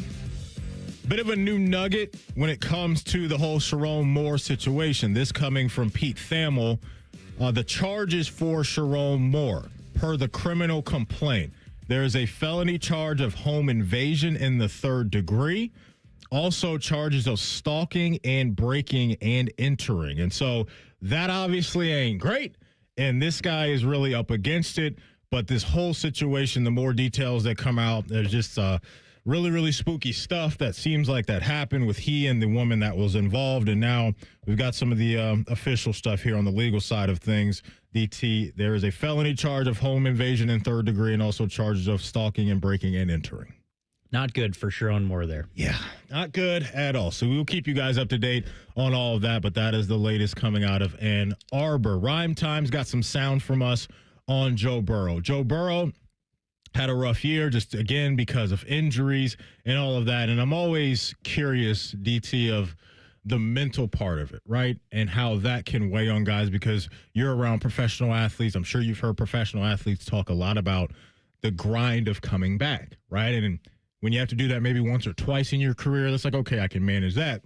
Excuse me, but maybe when you run into a situation where it's time and time again and having to do it, I don't care how good you are, it can weigh on you. And Joe Burrow spoke to the media, and to me, that's kind of the vibe I got from him, is that all of this is finally weighing on him. No, it certainly doesn't change my desire to win. You know, if I want to keep doing this, I have to have fun doing it. You know, I've been through a lot, and if it's not fun, then what am I doing it for? So very interesting. Very interesting comment right there. And I know, look, no matter what fan base you're talking about, you hear that from your franchise player. At least for me, I'd be freaking out just a little bit, because if the guy's not enjoying coming into the stadium every day and enjoying the grind, then I think human nature just kicks in. And, you know, us as humans start to think about, well, what else could I do? or where else could I be to maybe change how I feel about what I've loved doing my entire life? So when you heard that, what were your thoughts? It's a fascinating thing for me, particularly in this case with Joe Burrow, because there were so many questions around why he did come back when he did, right? Joe Burrow came back from the turf toe in essentially a meaningless season for the Bengals. Like, I know they had a little bit of small hope there. percentage chance, yeah. Yep. And he comes back early. They win the game against Baltimore. Then they go play that banger against the Bills, but they end up losing. And now those quotes come out. It's a little bit curious for me because it's like he was the guy that wanted to come back, right? Like that. I don't think they would have had any issues if he sat out the rest of the season. Yeah. So if you're saying that you're not having fun or you're not enjoying it, then why did you come back? Like, where is the competitive nature for you? I'm fascinated by that with Joe Burrow. I'm just not quite sure about like where he's coming from with all this, because he's such a nonchalant guy, it seems like, but he's intense, and he turns into a different guy when he's on the field. But so, like, where is he in that mindset? Where is that coming from? Is he the nonchalant guy saying I'm not having fun, or is he the competitor? I don't know. To your point, things did change in a matter of weeks, right? Because when we all found out that he was coming back and some folks were questioning, why are you doing this because of where the team was, he came out publicly and said, look, we're getting paid a lot of money to do this, and this is something that I love. And so there has been clearly a shift in his mind. And so I would love to ask him more about that. But Rhyme Time, you said you got one more clip from Joey B. What do you got here? Yeah, this is when he stopped having fun. I'm not sure there was a singular moment or of time. It's just a reflection on a lot of things that I've done and been through in my career. I think I've been through more than most, and it's certainly not easy on the brain or the body, so just trying to have fun doing it again. He mentioned that he's been through more than most, and I just wanted to bring this to the table because when you zoom out from this year and you mentioned the turf toe that he had early on in the season, and you just look back to even the year here at Ohio State, right? It was that broken bone in the throwing hand, right? And he had to have some surgery there. Then in 2020, he had the torn rib cartilage in the national championship game, but stayed in the game. And then you go into the NFL, and in 2020, it was the torn ACL, MCL, and PCL. You turn the page to 2021, and it's a dislocated pinky finger in his throwing hand. The following year, sprained his MCL in the Super Bowl. In 2023, you had the strained calf in training camp, and then he later suffered that torn ligament in his wrist in that season. So this guy's been through it. This guy's been through it. And so I think the weight of that and the inconsistencies of the franchise and where they've been as a team, especially when you taste, what a Super Bowl is like and a Super Bowl run is like, I wouldn't put it past anybody right now to be feeling this way and really saying in yourself, man, I kind of lost my joy, because that's what it sounds like to me. Is this is a guy that's lost his joy for the game at this point? It's frustrating for me, and I would be frustrated if I were a Bengals fan right now, because Joe Burrow, he gets paid a lot of money to be the quarterback of the Cincinnati Bengals. Yeah. He has influenced decisions in Cincinnati, right? Jamar Chase signing, T. Higgins signing. They, apparently don't have money to sign other guys because they have money locked up in these guys. That's part of this, right? It's part of their losing is part of him not having fun, which that's kind of loser talk to me, because you're part of the problem then. But the injuries, it's tough, but everybody goes through those injuries, right? And he said, maybe I've gone through it more than others. Okay, sure, relatively, but other guys, there's guys out there that are more hurt than you, that have gotten hurt more frequently than you. I don't know where I'm at with this, because if I were a Bengals fan, I would just be so frustrated, because it's like, okay, like, figure it out. If you don't want to be here, then retire, get traded, whatever. Force your, I don't know. Because to your point, he did go to bat for, hey, I want T. Higgins to get paid. I want Jamar Chase to get paid. And he knew what that would mean to the team. And I think maybe some of the negativity that's in his mind when it comes to the situation is also the outlook in the future and what the runway looks like for them in the next couple of years, because it doesn't seem like much is going to change as far as them becoming a complete team quickly. Like the defense has shown some bite. And so maybe that's what's going on here, but I totally hear what you're saying. I want you to hear from Jamar Chase and what he sees from Joe Burrow and maybe some of the energy he's feeling from him day in and day out. I don't really know nothing about it at the end of the day. You know what I'm saying? That's something. You might have seen something that we're not. I mean, but like I've seen a little bit from the TV walking outside from practice, and then like I turned my eyes, but I don't know nothing about it. At the end of the day, I see him the same every day. To me, he loves football. You know what I'm saying? But that's a him question. I can't answer that for him. You know what I'm saying? At the end of the day. And I'm asking for your perspective. I'm not trying to. I don't know. From what I see the same person every day. You know, he comes to work. He loves work. You know what I'm saying? So, I mean, he don't look like he's bummed to be here, you know? But I looks the same every day. It's also one of those things, too, where I think we may have to leave a little bit of room for a guy just having a moment. I agree with you. After hearing that, I'm like, okay, maybe Joe Burrow is just kind of venting in the moment. He has a lot of those, though, in press conferences. Yeah, and look, I think of remember the Tyreek Hill situation a couple years ago after the game where it's kind of fresh, and he goes to the meeting and goes, I'm not going to be here. I won out, essentially, and all those things. Sometimes these guys just have those emotional moments, and we have to give them that because we're so used to them kind of going by the book and giving us player speak and coach speak and all those things that now we just have to wait and see how real this is, right? How serious he is about this. And maybe this turns into something in the offseason and he wants to ask out. I don't think we're going to get to that point. Maybe I'm wrong, DT, but I just don't think we're at that point just yet.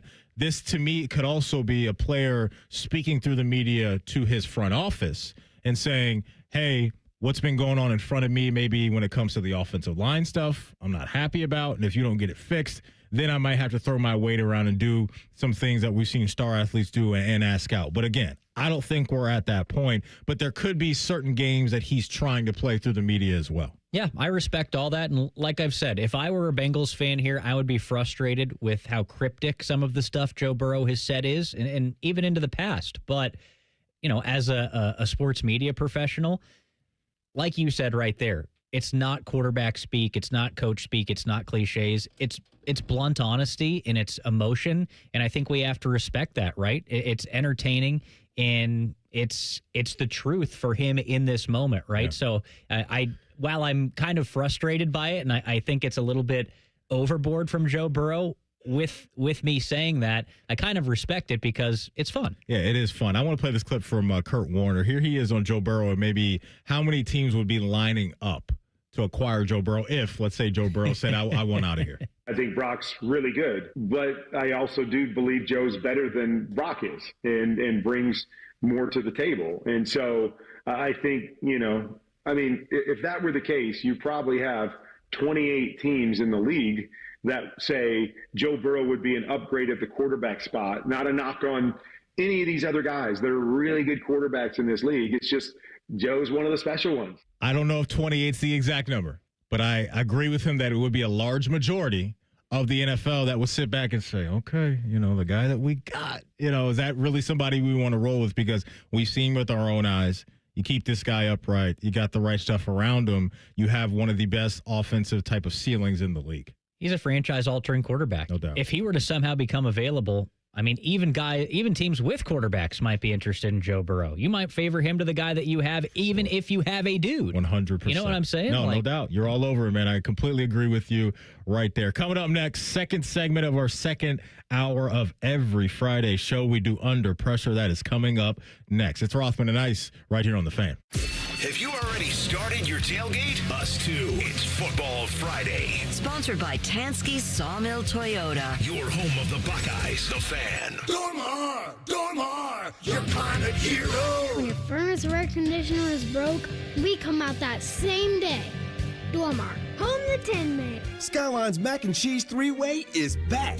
This time with white cheddar cheese and creamy cavatappi pasta. Try a Mac and Cheese 3-Way with Skyline's original chili or their new chicken chili at participating Skyline locations for a limited time. People can't say enough amazing things about Vanscoy Hair Clinics. Men and women struggle with hair loss every day, and they completely change their lives. Vanscoy Hair Clinics is the only company in Ohio that has PRP, platelet-rich plasma, and a multi-unit hair grafting hair transplant procedure. Go to vanscoyhair.com for more info, or call 614-432-8042. Here's what some of their hair transplant clients have said. Around 26, 27, I lost almost all of my hair on top. It changed my my life in ways that I cannot imagine. My hair is going to continue growing for the rest of my life. There is hope that you can do something about your hair loss. Multi-unit hair grafting gives you 3 times more hair per procedure, saving you time and money. Hair transplants are more affordable than ever, and PRP is a fast, easy, and effective 45-minute treatment for thinning or damaged hair. Call Van Scoy for a free consultation, 614-432-8042, or visit vanscoyhair.com. That's 614-432-8042. Find out what procedure will restore your hair. Hey, it's Anthony. I know you're going to be busy buying gifts for everybody else. That makes you a great person, a very giving person. So you know what that means? You deserve one. Why don't you give yourself the gift of comfort and foot pain relief? How do you do that? With the Good Feet Store Arch Support Inserts. I've got them, and they've really improved my body alignment and overall foot health. They're nothing like the over-the-counter insoles. My Good Feet Arch Supports are strong, supportive, flexible. I will not wear a pair of shoes without them, because if I do, my lower back is going to hate me for it. This is what you get when you go to the Good Feet Store. A comprehensive foot analysis by their trained specialist with a digital foot scanning that helps design your personal arch support system. And of course, any follow-up support you may need. With over 3 decades of helping customers find lasting relief, their track record speaks for itself. Good feet, good life. Walk-ins are welcome, but you can also make an appointment online right now at goodfeet.com. Toyotathon is on at Tansky Sawmill Toyota. With inventory on the lot and fresh inventory rolling in daily, now is the time to treat yourself before the holidays. Visit TanskySawmillToyota.com for Toyotathon specials, or visit our festive showroom on the corner of Sawmill and 161 in Dublin. And when you think Toyota, think Tansky. Think Toyota. Think Tansky. Think Tansky. Dormar, you're kind of hero. At the Ohio Lottery, we make Keno fun, your way. That means you pick your wager. Will it be $1, $2, a crisp $20? Your call. Like picking your own numbers? Use any inspiration you like. Birthdays, jersey numbers, you name it. And if you don't feel like choosing, there's the Super Quick Auto Pick. With regular promotions that'll get you more bang for your Keno buck, multiple ways to win, prizes galore, and live draws every few minutes, anytime is the right time to get in on the Keno action. Keno is always fun, your way. Lottery players are subject to Ohio laws and commission regulations. Play responsibly. With Steel, batteries are included. This holiday season, give a gift that's ready to go right out of the box. For everything from cleaning up the yard to cutting up firewood, Steel tools check off the wish list and knock out the to-do list. And right now, buy select battery tool sets and get a free extra battery. Visit SteelUSA.com for holiday deals and gift ideas. Happy holidays from Steel. Offer valid for a limited time only at participating dealers while supplies last. Love football, love wings. Put those bad boys together and you get Austin and Byrne live at Roosters. Presented by Bryant Heating and Cooling. Large amounts of football and all the donkey sauce you can handle. Mondays on the Fans YouTube channel. Fan weather. From the Logan AC and Heat Services Weather Center. Hey there, Central Ohio. I'm 10 Weather Impact meteorologist Michael Behrens with your latest forecast. Temperatures in the mid-30s this afternoon with some sunshine poking through. We'll be down into the upper 20s tonight with heavy snow expected Saturday. 10 TV Weather Impact Alert Day for the second half of the day as multiple inches of snowfall are expected to fall. That's your latest 10 Weather Impact forecast. I'm meteorologist Michael Behrens on 97.1 The Fan. Bet365, the official online sports book of Rothman and Ice. Whatever the moment, it's never ordinary at Bet365. The Fan, Ohio's sports destination. Rothman and Ice present Under Pressure. Sponsored by 3D Cabinetry. 3dcabinetry.net, where quality meets affordability. All right, let's get into it. Welcome back into Rothman and Ice. I'm Matty Ice, Dylan Tyrer in the house today for AR. I'll lead this thing off for us this week. And I'm going to zoom out from the world of sports, but zoom in on the world of sports entertainment. Because tomorrow, ladies and gentlemen, it's a big day for us wrestling fans. Because the last time is now.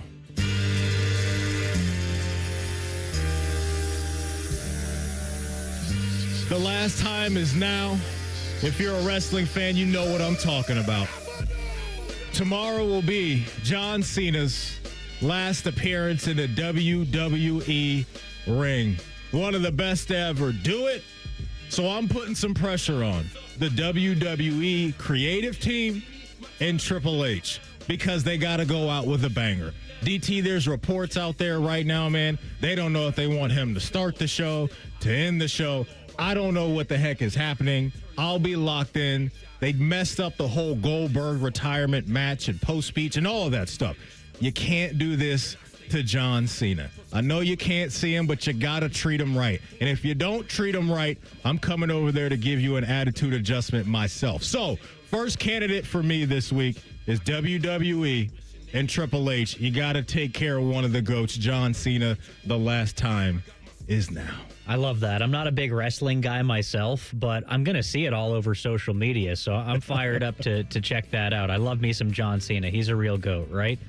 For me, I got to put my Columbus Blue Jackets under a little bit of pressure. If you guys don't know, that's my day job. I'm a Blue Jackets broadcaster, and I've watched this team for a bunch of years now. We wanted to see this team take a step this season. It looked like they were on the right path, but they've hit a little bit of a rough patch lately. It's that point in the season. The standings are really, really tight in the Eastern Conference. The Blue Jackets are still right in the thick of the mix, but you need to start winning hockey games. It feels like at this time of year, right around Christmas into the new year, that's when the good teams in the NHL seem to separate, and the Blue Jackets want to be one of those good teams. They started off a 4-game homestand with a loss last night. They didn't look particularly good doing it. You got to apply some pressure now. The goaltending situation. Elvis was not good yesterday. He needs to feel the pressure. Dean Evison, the Blue Jackets head coach, switching up the lines today at practice. We're going to see some differences moving forward. I think obviously you see some pressure there, making changes. So, hey, if you're a fan right now that's frustrated, I completely get that. It's understandable. I'm a little bit frustrated too because this team has it in the room. They've got the guys. They just need to take that next step. The time is now. So, yeah, it's okay to feel a little bit of pressure. While we're there, what's been your feeling, your thoughts on the goaltending situation this year and how Coach Dean's gone about that? Elvis needs to be better. Yeah. Flat out. I mean, they were rotating to start this season. Then Jet Greaves kind of emerged as the guy. He started a bunch of games in a row. They gave Elvis an opportunity, and he hasn't been great. I was surprised to see Elvis get the start yesterday, and he gets pulled. He was the first Blue Jackets goalie to get pulled this season, gave up 3 in the first period, and the Blue Jackets ended up losing the game by 3. Yeah. So, tough. Like it. Good stuff there, and that's real right there. I'm going to the NFL for my second candidate. I'm going to Kansas City, DT. It's got to be the Kansas City Chiefs. They are up against it. Here is a divisional opponent. They're staring down the barrel of not going to the postseason. 6-7 right now. They're not going to win the AFC West. It's been clunky all year. As we sit here right now in the AFC, the Kansas City Chiefs are the 10 seed. You lose this one, I think you are officially cooked. It's do or die time. They've lost 3 of their last 4. So they're moonwalking the wrong way. They're not going where they want to go. One thing that's really jumped out to me as far as reason why they haven't been as successful in the past is their defense isn't as dominant, but their run game to me isn't there as far as just being a thing you have to respect. It's never really been like overwhelming in the years of Mahomes with all the playmakers and what they can do through the air. But this year, it's really gone backwards. Mahomes is their second leading rusher.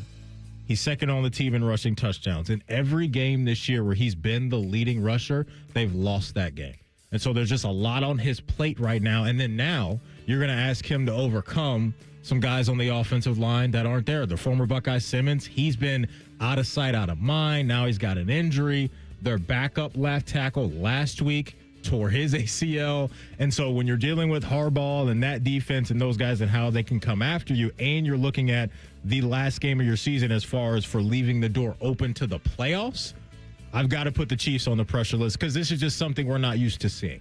They're always in the mix, and they're usually playing in the Super Bowl. But right now, DT, it doesn't even look like they're going to the dance, man. And speaking of something you're not used to seeing, just the level of composure and panic there is very, very shocking to me. We saw them go for it on 4th down twice in their own territory in that game against Houston when they absolutely did not have to. I think The first time they went for it at their own 30 with about 10 minutes left in the fourth quarter? There. Yeah. You punt that, you're fine. Houston's offense wasn't doing anything. They did it again with about 5.5 minutes left, I believe. Didn't have to do it at that point. Just shocking to see what's going on there, but I'm with you. You could put pressure on a lot of teams around the NFL right now with how tight the playoff race is. But I'm actually going to go to New York City for the Heisman Trophy Ceremony tomorrow night.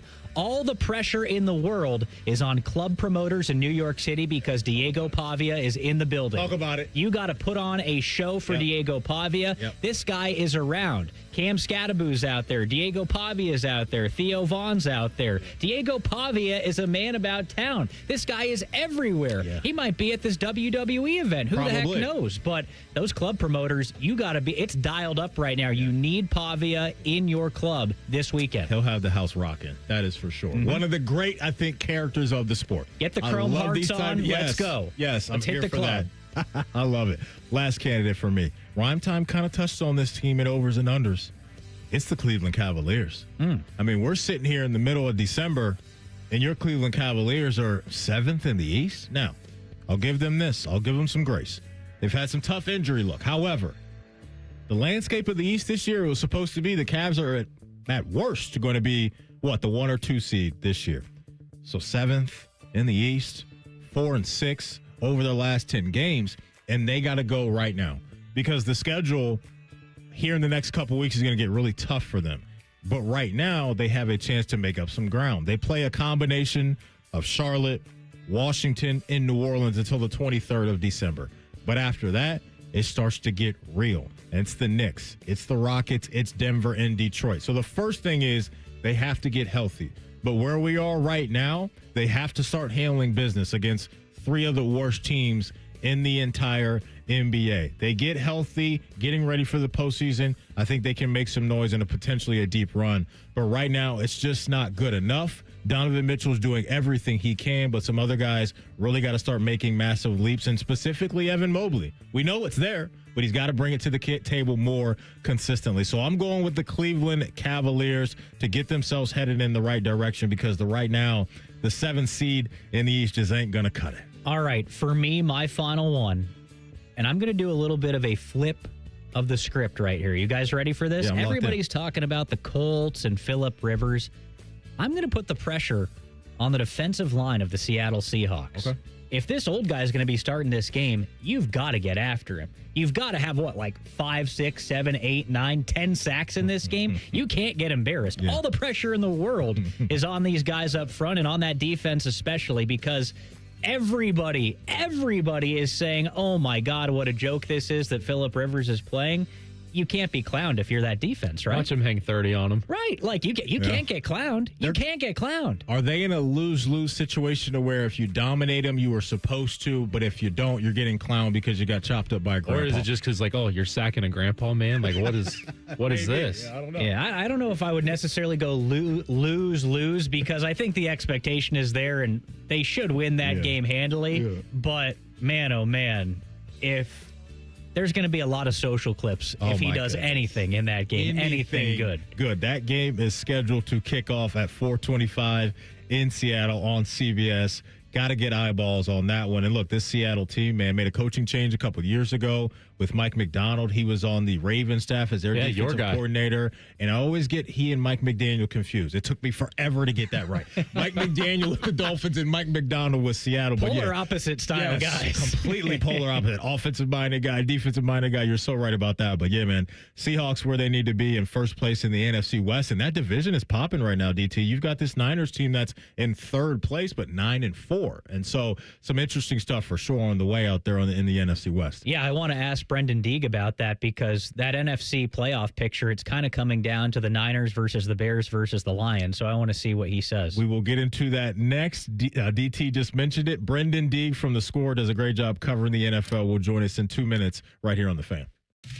Bet365 is paying out before the final whistle. Check out Bet365's unrivaled early payout offer. When you bet on a team to win and they take a 17-point lead, you get paid no matter the final score. Forget the final whistle and start counting that cash. Hold up, you get early payout on parlays too. Download the app and see why it's never ordinary at Bet365. Gambling problem? Call 1-800-GAMBLER. 21 plus only. Must be physically located in Ohio. Terms and conditions apply. An app only. Get your furnace fixed fast. Call Care Heating and Cooling. 1-800-COOLING. The Lindsay Honda year-end clearance is on. Enjoy the lowest prices of the season on hundreds of new in-stock Hondas, like 2026 Civic Sport Hybrid Sedan or 2026 HR-V LX front-wheel drive. Your choice, just $299 a month. Remember, our goal is 100% credit approval. Shop our Honda Wonderland now and save big. From our family to yours, Merry Christmas. Happy Honda Clearance on select 2025 models only. Visit lindsayhonda.com for details.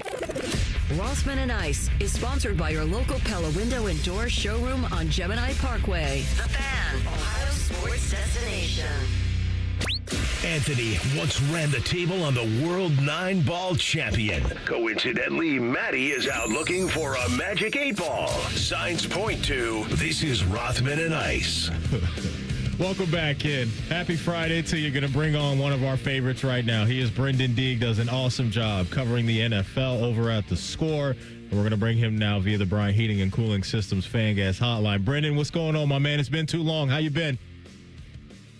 Not much, man. We're sitting on the Phillip Rivers news here at the Score News Desk, waiting to see if he's starting Sunday. It looks like he will, but still waiting for confirmation. Yeah, we'll definitely get into that. But I want to ask you this, because now we got kind of the playoffs to a certain degree taking shape and all of those things. As we sit here going in to Week 15, and you may have just hinted at it, but what is the most excited thing you're anticipating to watch this weekend in the NFL?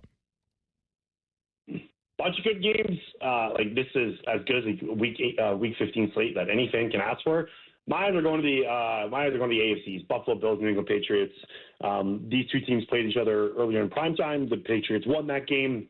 The Patriots are sitting 2 games up on the Bills in the division, and I'm really curious to see if the Bills can kind of ride the momentum off the Cincinnati Bengals win last week. Patriots coming off a bye as well. I'm fascinated. Like these two quarterbacks. Drake May is probably second behind Matthew Stafford MVP right now. Josh Allen is third MVP odds.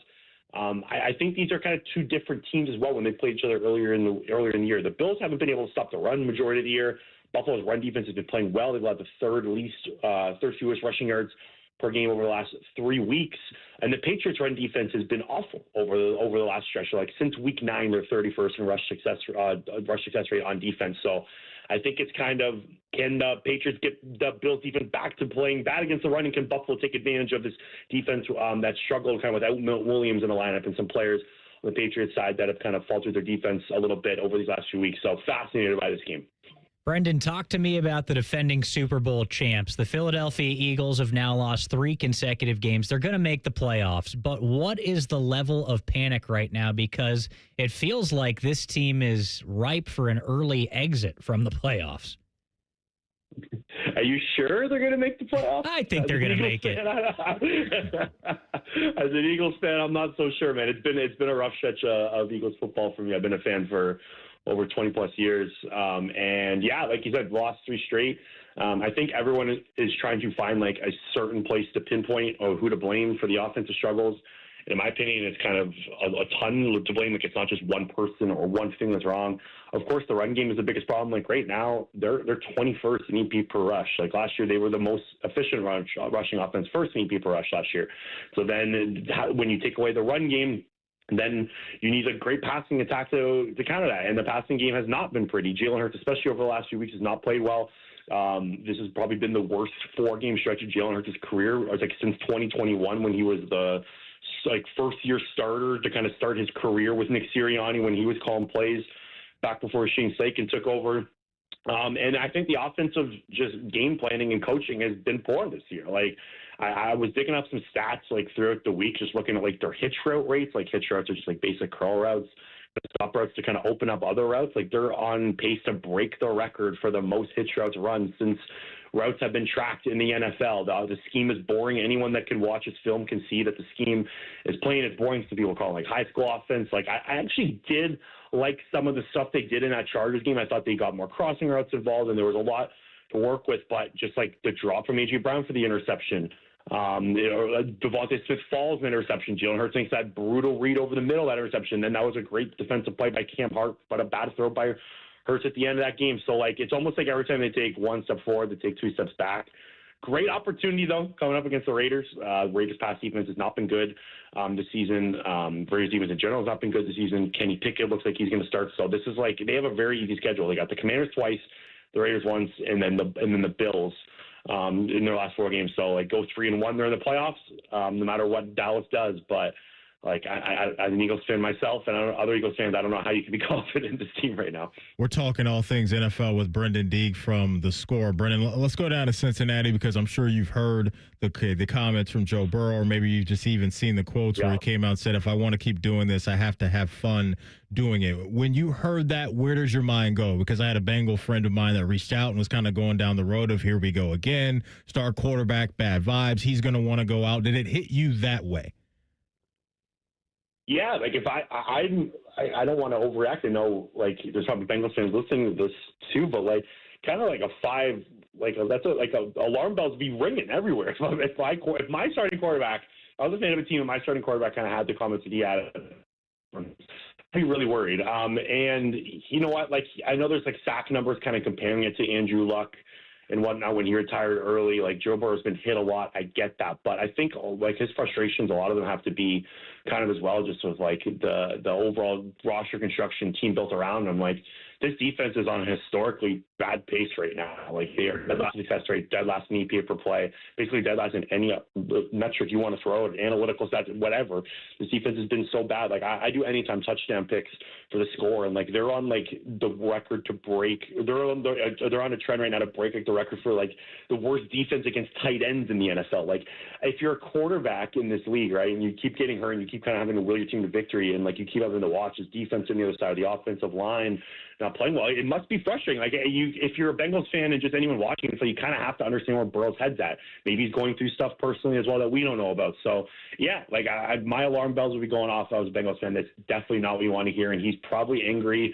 Like he has the right to be angry, for kind of things that are going around him. Is he going to retire? Probably. Like I don't think that's the case. I don't think that's what he was getting at, because the week before that, when they won, it was all like he was all smiles, right? Like I think it's kind of the NFL's a lot of a week-to-week business, right? Like that was a really tough loss against Buffalo, so I'm just feeling his emotions here. It's like if they win against Baltimore this coming up, like maybe his mindset changes, right? So you never know. But yeah, it's not great if your $200+ million quarterback is saying those things late in the season. He's not even 30 years old yet. This NFC playoff picture is extremely fascinating right now. I think there's, obviously so much still up in the air, but you've got the Carolina Panthers in the mix. It looks like they could win the NFC South against all odds. It looked like the Bucs were going to walk away with it. And then when it comes to that wild card, I think it looks like it'll be between 3 teams, the Chicago Bears, the Detroit Lions, and the San Francisco 49ers. So just generally here, Brenden, how do you think it all shakes out in these next few weeks? The Bears have a really, really tough schedule coming down the stretch. I know they have the Cleveland Browns this week. The Browns, I know the Browns didn't beat the Titans last week, but they've been playing better football. I kind of feel like this might be a trap game for the Bears a little bit, but I do like the Chicago team. Like I think they played hard against the Packers. I really liked what I saw in the second half against them. I think they're going to go 2-2 down the stretch and get into playoffs. The 49ers schedule is very easy as well down the stretch. They have the Colts, and like in general, I think they have like one of the easy schedules this season. Like if they do get a Philip Rivers Colts team as well, that will help. It kind of like, in my opinion, if the Lions lose this week, you got the Los Angeles Rams coming up. Like if I was to be a betting man here, I think the Lions would be going to be the odd team out here in the wild card. And then when it comes to the NFC South division, if I'm a Buccaneers fan, I'm worried about what I'm seeing from Baker Mayfield. He looks hurt. If you saw that game last night, like that interception, he couldn't get all his full force onto it. Like if you look at on the season this year too, I was looking up stats before the game earlier this week. He's like in the bottom 8 in success rate of all quarterbacks on a down-to-down basis. It's not been pretty. They've lost 5 of the last 7. He's not played well basically kind of since he was like the MVP of the league for the first 4 or 5 weeks. And I hated what I saw from Todd Bowles. I don't know how they didn't blitz Kirk Cousins on that 4th and 14, like how you just rush forward and kind of let him pick you apart. Didn't like the defensive adjustments all game. So I'll take the Carolina Panthers. I think they get a win over the New Orleans Saints this weekend, and I think they kind of take control of the NFC South. I think, like, just overall, they're a better team than the Bucks right now, and I know they still have to play each other down the stretch, but I think I'm buying the Panthers more than the Bucks. Brenden, what's more of a head scratcher for you? Is it the Baltimore Ravens at 6-7 or the Kansas City Chiefs sitting there at 6-7? I think it's got to be the Chiefs. You know what? I was actually looking, like, I was kind of like brainstorming this take earlier this week, and I was kind of looking at the Ravens roster and kind of the things that went wrong with them this year. And like this Ravens team just isn't the same team of old, especially with Lamar hurt. Like there's not a ton of talent here. With Justin Adebike retiring earlier this year, or not retiring, sorry. There's rumors that he's retiring, but he's out with a neck injury. There's rumors around Baltimore that he's already retired and that he's not going to be playing football again. And like just like the defensive talent with him gone. On the offensive side of the ball, the offensive line is really struggling. Lamar Jackson with injuries, like his sack rate is way up. His pressure to sack rate is in an astronomical number compared to his like years past. It's upwards of 23% right now. It was 22% heading into last week. It's usually hovers at like 7 to 6%. So like he's just not getting away from pass rushers as he used to, and just he doesn't have a ton of wide receiver help. Like to me, like I think an underrated story or something that I just didn't see going this year is maybe this Baltimore Ravens just isn't as good as we all thought they were compared to years past.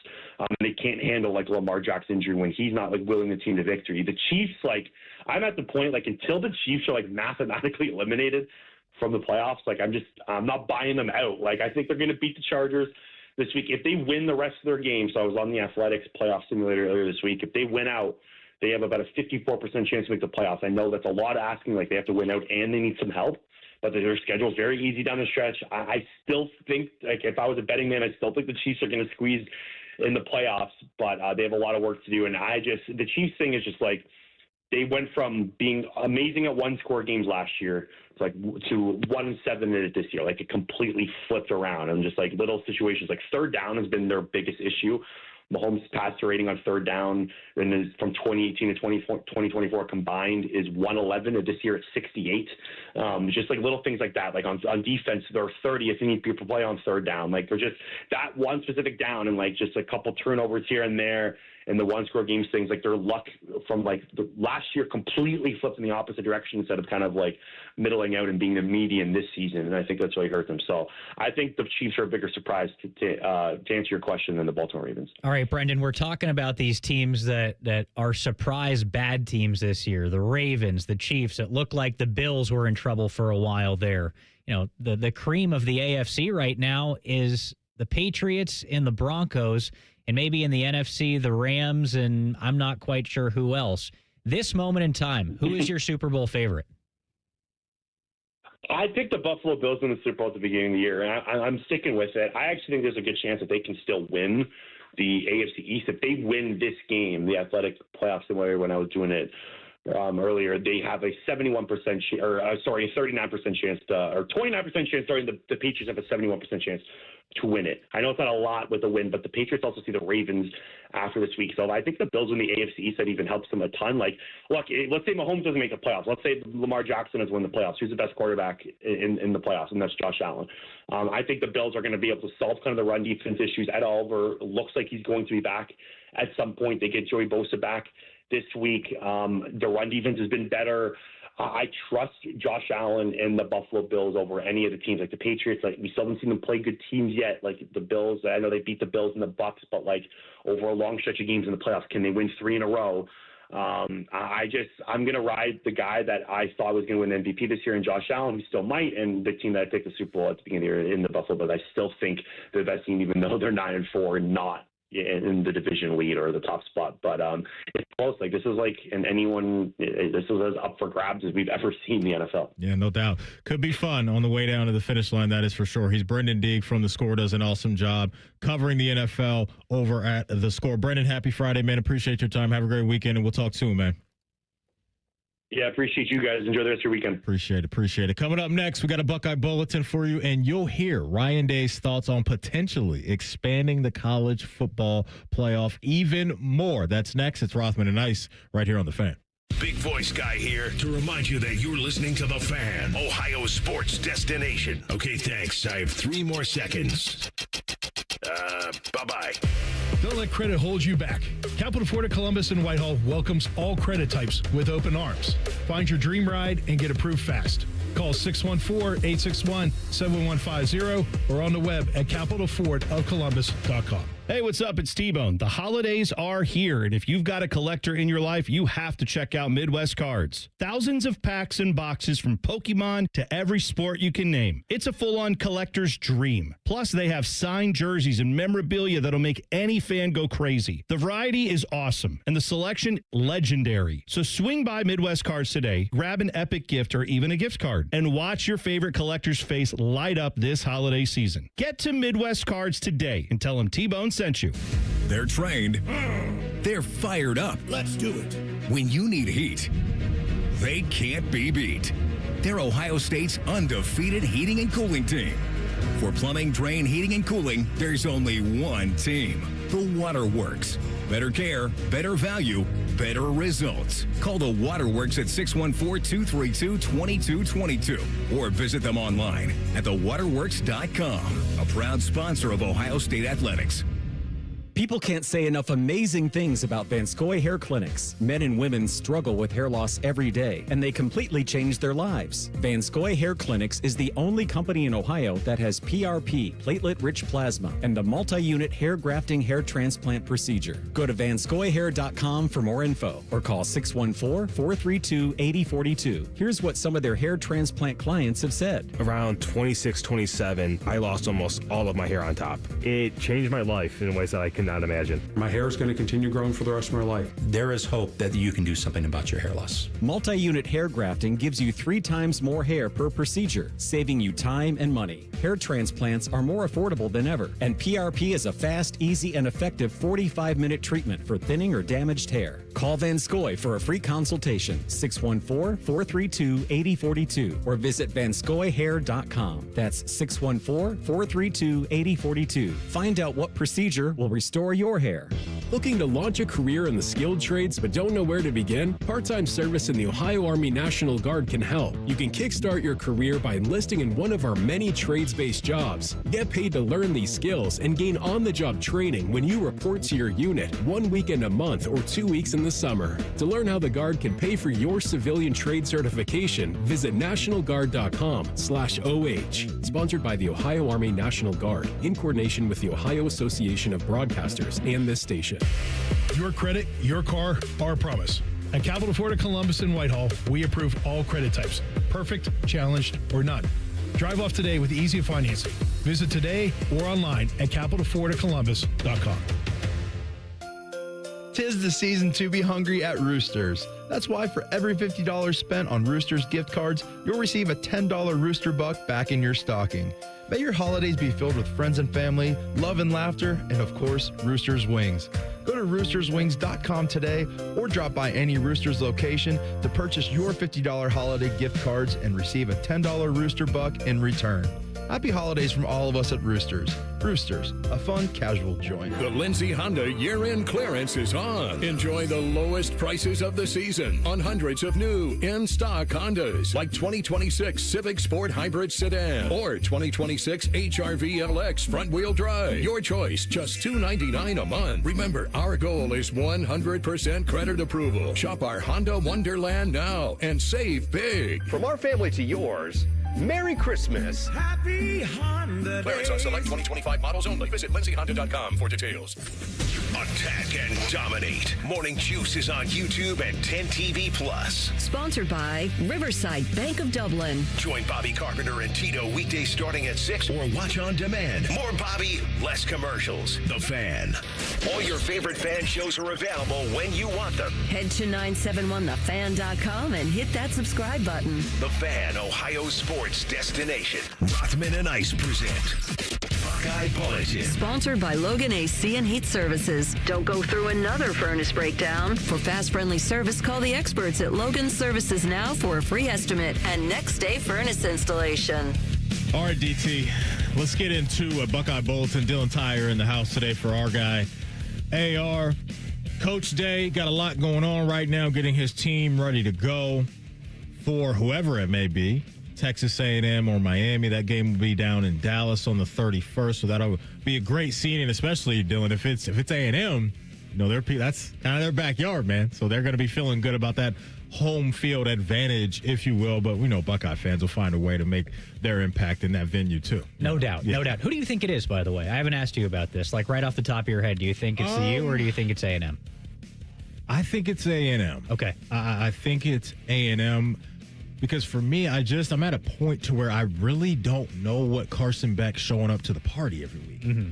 Like, catch him one week, he looks like what they told us he was supposed to be last offseason, top 5-ish pick type of guy, and then had the injury stuff that happened at Georgia, but then when he was healthy, just the waves of interceptions that can come when he's not right. He just can't seem to slow that down, but Miami's obviously a very solid team, and so it's a fun matchup because of the quarterbacks that are in this game, and if both guys bring their best to the field, they can stress out any defense, but my gut's telling me A&M right now. Where are you at? Yeah, so I think it's an intriguing thing because we talked about it a little bit with Field Yates earlier, and I had said this going into the Indiana game and really kind of in general. I felt that Ohio State, if you could get a pass rush against Ohio State, that was when they were going to truly be tested. I think you could see that with Ruben Bain in Miami. Sure. But on the other side of things, you've got Marcel Reed and A&M, and that's an intriguing test for the defense. But you talked about turning over the football as far as it goes with Carson Beck. Marcel Reed turns it over too. So I would have called Texas A&M a fraud if it weren't for that comeback in the South Carolina game. But either way, I think you have your challenges. So right now, I'm going to lean the U. I think the U comes away with it because I think, Ruben Bain, a guy like that, is such a difference maker defensively, and those guys step up in the playoffs. So give me the U. Yeah, man. Sounds like we need a prop for each quarterback to throw an interception.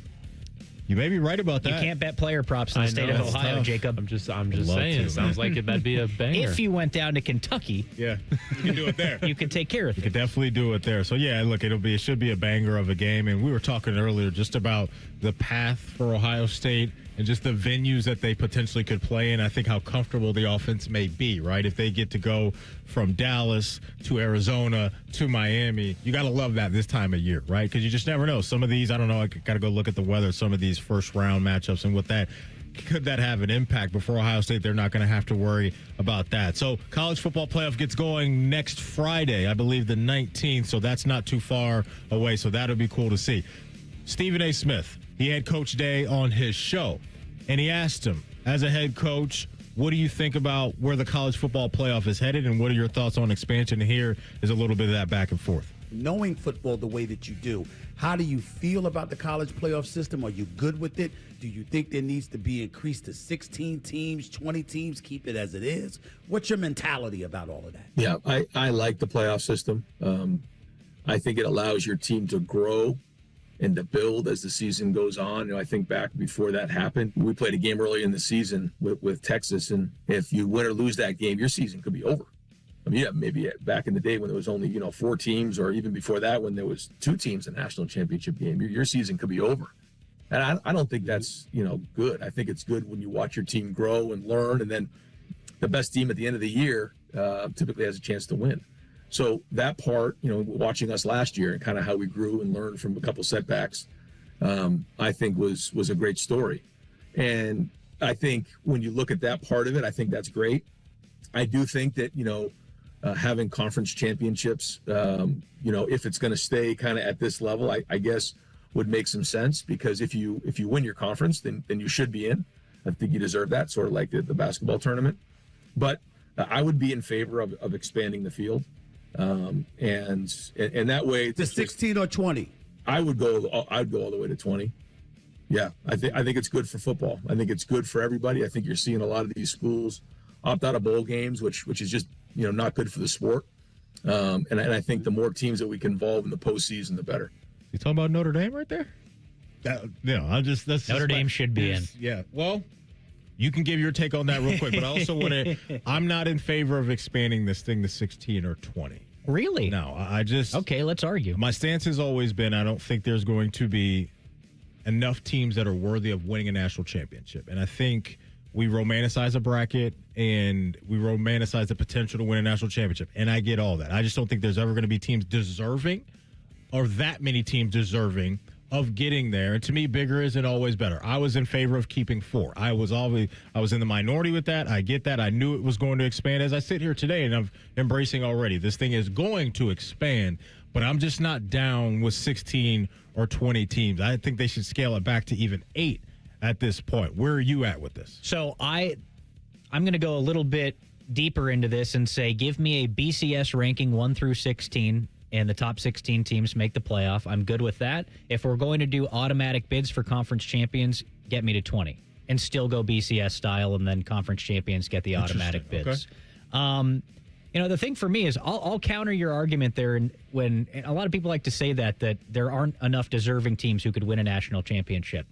I would disagree with that in the NIL era, because with transfer portal and all these different things, I think the teams that are ranked, I know we don't rank 40, but the teams that are probably 15 to 40 are relatively close, if that makes any sense. And how far away is the 8th best team from Ohio State? Because if you're going to say that, only X amount of teams are deserving of a national championship or have the ability to win a national championship, that's a very, very small number. How many teams realistically are there? You're thinking the Blue Bloods there, right? Thinking like Ohio State. But I do think that there is enough variation year to year now from that 8 to 15 range, and then kind of 15 beyond that there are enough teams to make this thing viable and make this thing interesting. There's no doubt, to your point about NIL and the impact that it's had, that some of the talent is spreading out just a little bit. But I just don't know if some of those programs that you may be referencing will have the depth good enough to maybe compete and go on runs in the tournament. And so you're going to be on the right side of this thing, because that's where this thing is headed. And I like your idea, because I hadn't heard that before, and that would be pretty creative. There is your Buckeye Bulletin for today. Coming up, top of the hour in the deep dive, we got an update on the Brownies, because the Brownies are feeling pretty good about what happened last week, even though they lost, and the vibes around Shador are great.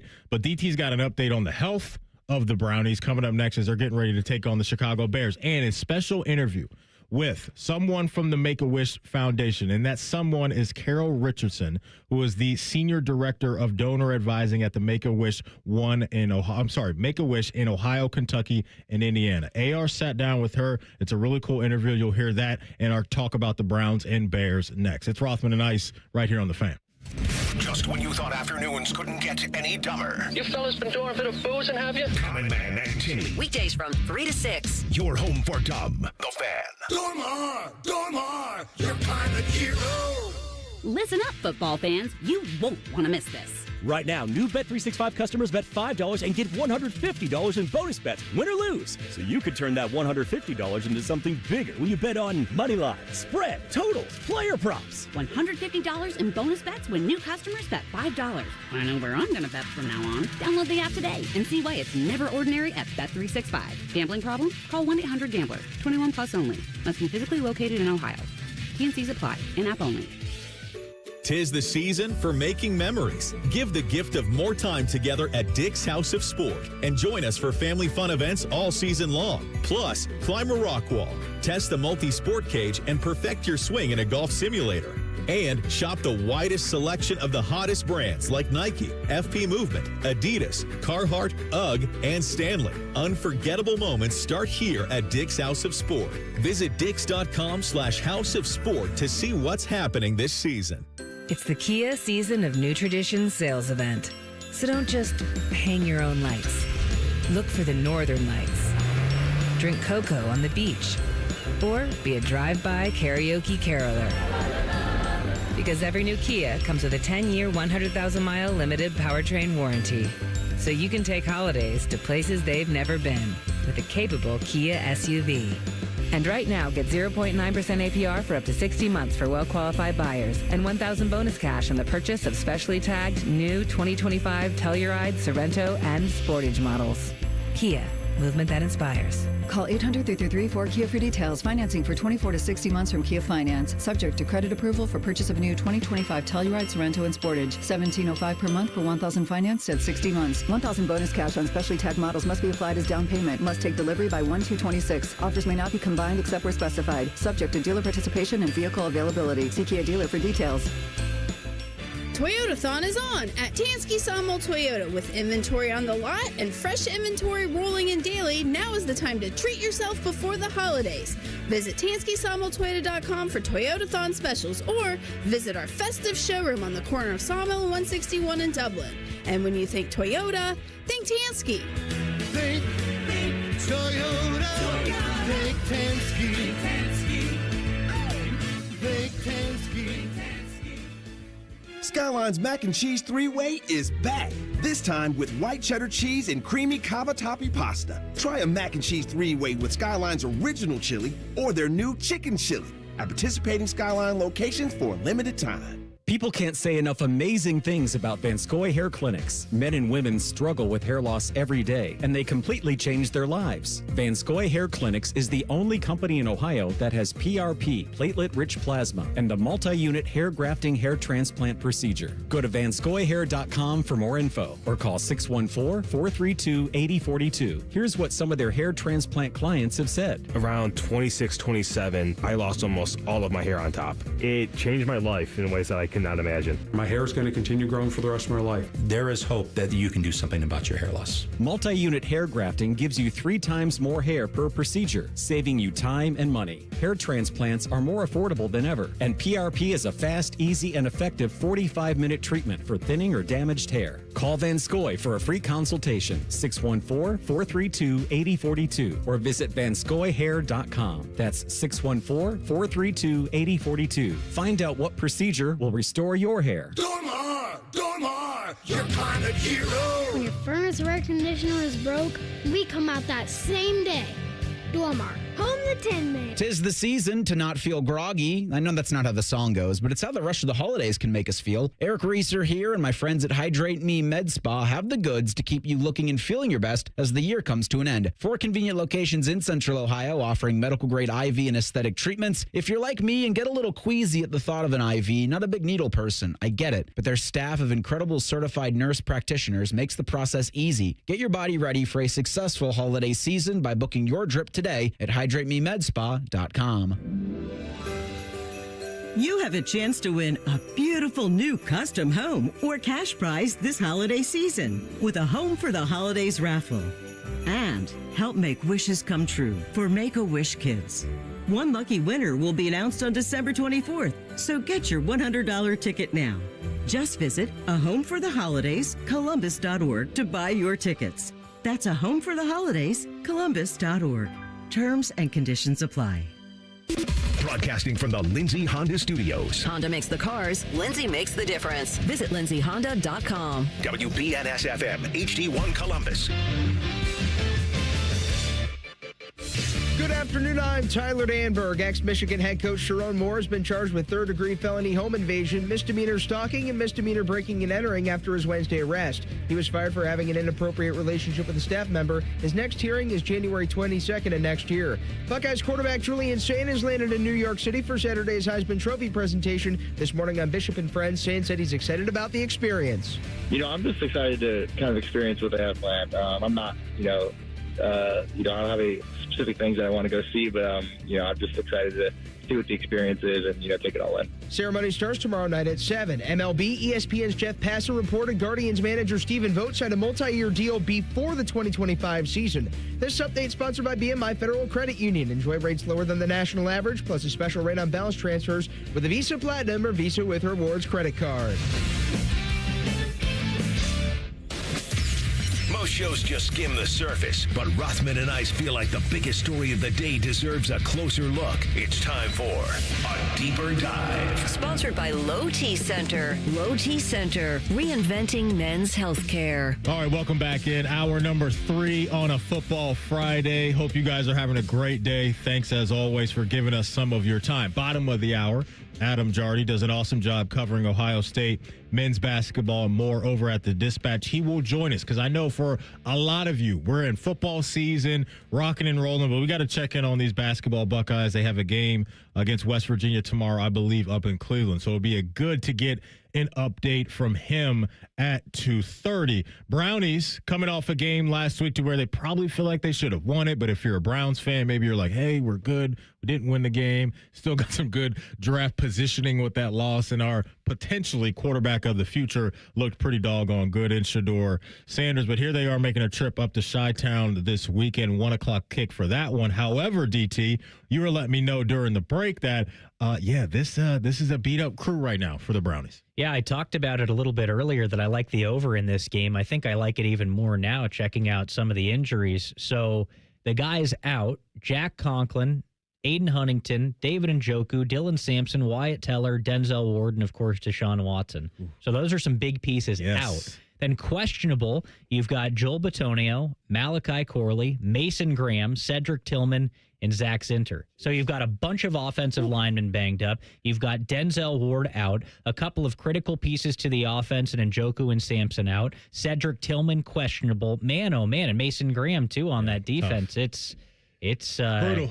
Good news for your Bears. Bad news, obviously, for the Brownies, and especially like if you're Shedeur, for a guy that's not very mobile, like he can get by with some of his agility and get away from some pressure here and there, but he ain't Caleb Williams. He's not Josh Allen. He's not Lamar, anything like that. To have the game that you had last week and to come into this game with a questionable offensive line, at least on paper right now, that's going to be, it could be a tough day for him. Could be a tough day for him up there. But look, in the NFL, you got to find a way to overcome at that position. It's what the Tennessee Titans do to you, man. They play hat on hat in Nashville, and they bang you up. No doubt. We've said that all season long. I was looking at some of these anytime touchdowns real quick in the Browns game. Your boys, DeAndre Swift, plus 135, DJ Moore, plus 200, Luther Burden, plus 200. I actually kind of like another Harold Fannin touchdown this week. Yeah, I've liked Harold Fannin a lot this year. And obviously, I mean, they hit it out of the park with their draft. They did. But Shedeur really has a nice connection with Harold Fannin. I like the value on that plus 230. What's Cedric Tillman anytime touchdown? Cedric Tillman. Let me see if I can. Where is Cedric Tillman? Is he not listed because he's hurt? I'm not seeing him on the board, DT. All right. I don't have anything right now for Cedric Tillman over at Bet365. All right. Well, a little something in the back of my mind is telling me if Cedric Tillman plays, give me a Cedric Tillman anytime touchdown. Okay, something to look out for. Yeah. Hey, that's for sure. Our guy AR did an awesome sit-down with the senior director of donor advising at Make-A-Wish of Ohio, Kentucky, and Indiana. Her name is Carol Richardson. They got a really cool thing going on right now. The inaugural A Home for the Holidays home raffle in Central Ohio. So here's the interview that they did, and listen in closely because it's some cool stuff. All right, what a pleasure it is to have Carol Richardson in studio with us. She is the Senior Director of Donor Advising at Make-A-Wish of Ohio, Kentucky, and Indiana. And you've been with Make-A-Wish for 10 years. Congratulations on that. Thank you. I love my job. This is a spotlight for us this year, especially this time of the year.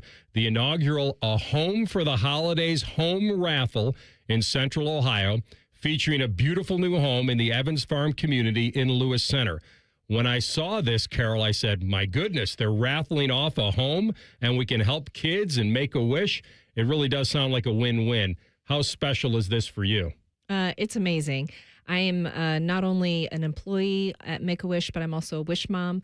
My oldest daughter had a wish in 2012, and today she's doing great. She's a student at Ohio State. So I've been with this mission for a long time, both as a wish family, a volunteer, and a staff person. So anything that we can do to help grant wishes for the kids in Central Ohio and all across Ohio, Kentucky, and Indiana, I'm all for it. And these kids, we root for them, right? They're suffering from critical illnesses. And these are the very, very special children that deserve this. 100%. I'm obviously a mother of two daughters. And when you look at your own child and they're not well, whether it be, they're coughing at night or they're in the hospital with a critical illness, you ask any parent, what would you do for your sick child? And the answer is anything. Yeah. And we all feel that way. So if we're able to help these kids that are the most vulnerable in our community, facing unbelievable challenges so young in life, we want to do it. So let's talk about those wishes. Yeah. What wish or wishes do you believe are most common that you receive, especially with some Ohio families? Yeah, well, that's easy. About half of our wishes are, if you had to guess, what would you say it is? Oh, something with Ohio State? We do grant some Ohio State wishes, but it pales in comparison to how many kids we send to Disney World. The kids want to get away. They want to go on a trip. They want to be with their family, and it really does take them to a different place. So we have a great partnership with Disney, and those kids love going there. So the raffle supports Make-A-Wish, as I said, in Ohio, Kentucky, and Indiana, and the Home Builders Association's foundation, Build Trades. Tell us a little bit about that partnership and the impact it makes. Sure. So we do have, with Make-A-Wish, we have board members, and some of them work, have their own construction company. And this kind of grew out of a relationship that we had in Cleveland. They started there. They've been doing a Home for the Holidays in Cleveland now for 6 years, and it's become very exciting there and very well received. A lot of people buying tickets.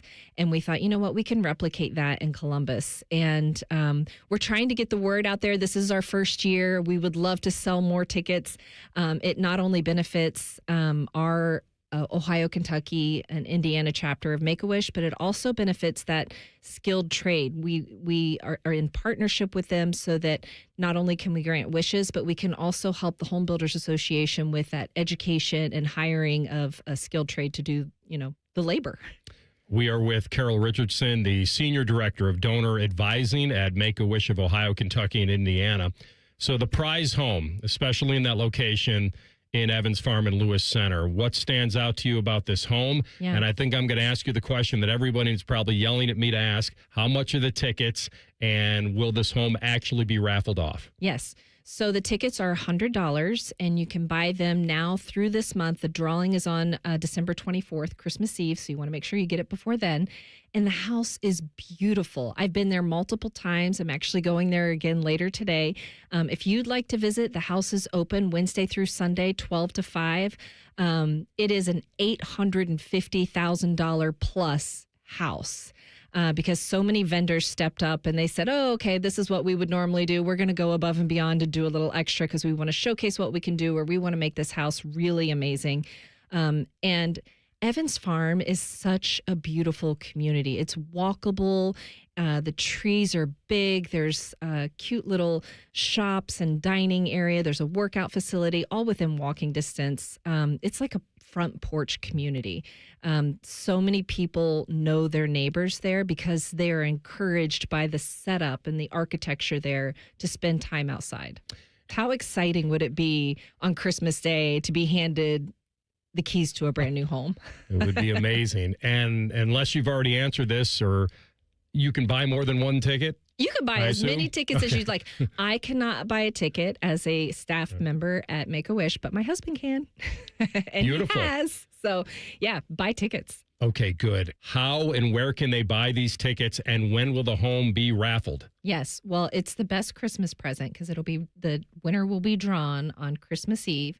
And you can buy tickets at ahomefortheholidayscolumbus.com. And those are $100 per ticket. And who wouldn't want to have a new house this Christmas? But the key is also selling enough tickets, and they can go to the website and buy them. Yes, 100%. I'll say it again. ahomefortheholidayscolumbus.com is the website. But we really, really, really want to sell more tickets so that somebody can win this beautiful $850,000 house. And even if we don't sell enough tickets, there'll be a cash prize depending on how many tickets we sell. So it's a win-win. Wonderful. Congratulations on everything, and I hope this continues to be a great success. Thank you so much, Anthony. Really cool stuff. Thanks to our guy AR, and a special thanks to Carol Richardson for giving us some of her time and shining a light on a really cool situation. Coming up next in pre-snap reads, the Cincinnati Bengals have a chance to kind of spoil the playoff hopes for a division rival and the Baltimore Ravens this weekend. Will T. Higgins be available for Joey B in that offense? We will tell you next. It's Rothman and Ice right here on The Fan. Let's see. High school, Buckeyes, Browns, kids in the retention pond. It must be Football Friday. Sponsored by Tansky Sawmill Toyota. Football is good. The Fan. Getting cold feet? Call Care Heating and Cooling and we'll fix your furnace fast. Call 1-800-COOLING. Hey, it's Bobby Carpenter. Every day, it's there. Matter of fact, it's the most predictable thing in your life, unfortunately. I'm talking about that chronic pain from whatever joint, the knees, the hips, the back, shoulders. But tomorrow you could wake up and it could all be gone.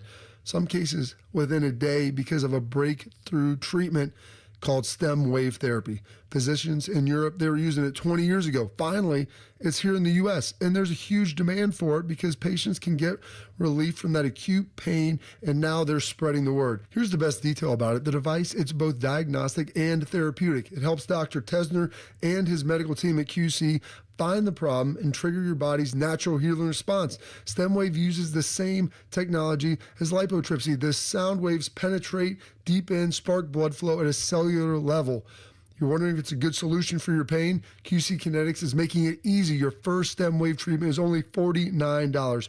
So give them a call and find out about the $49 stem wave treatment here in Columbus at 380-208-4544. No one plans to get into an accident, but when it happens, we strive in making life easier for you. This is Justin Hinderer. The Hinderer Motor Company Collision Center is ICAR certified and certified by many manufacturers to provide the best quality repair available. All of our repairs come with a lifetime warranty. We have our own 24/7 towing service so you never have to wait. Plus, we offer on-site rental cars for every lifestyle. At Hinderer Motor Company, we love what moves you.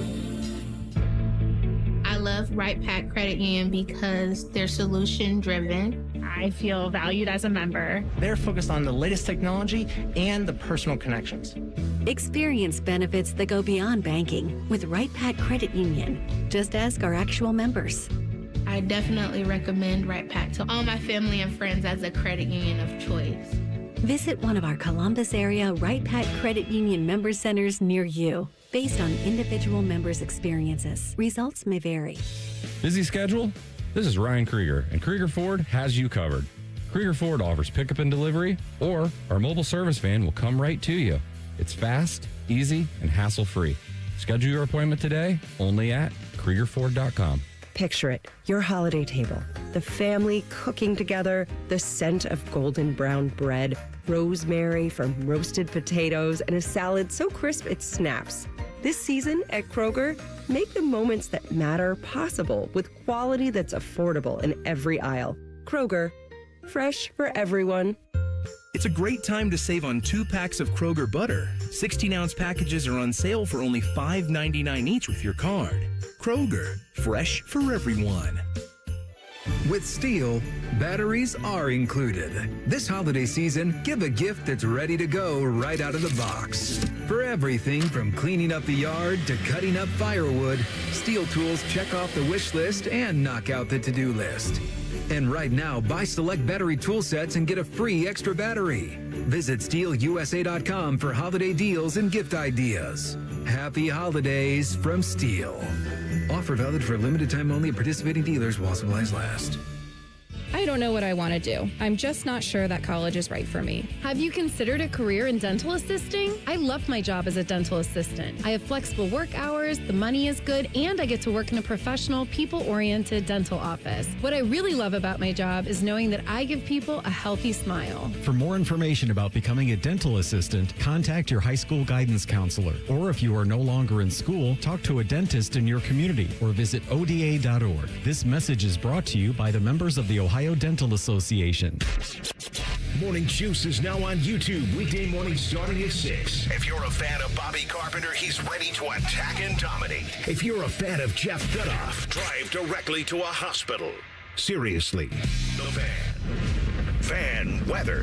From the Logan AC and Heat Services Weather Center. In Central Ohio, I'm 10 Weather Impact meteorologist Michael Barron's. Temperatures in the mid-30s this afternoon. A little sun poking through. Mostly cloudy tonight, upper 20s, low 30s tomorrow. Snow starts around the midday and continues through the evening hours. Heavy snow expected will impact travel. Multiple inches of plowable snow. 10 TV Weather Impact Alert Day will be in place. That's your latest weather forecast. I'm meteorologist Michael Barron's on 97.1 The Fan. Bet365, the official online sports book of Rothman and Ice. Whatever the moment, it's never ordinary at Bet365. The Fan, Ohio sports destination.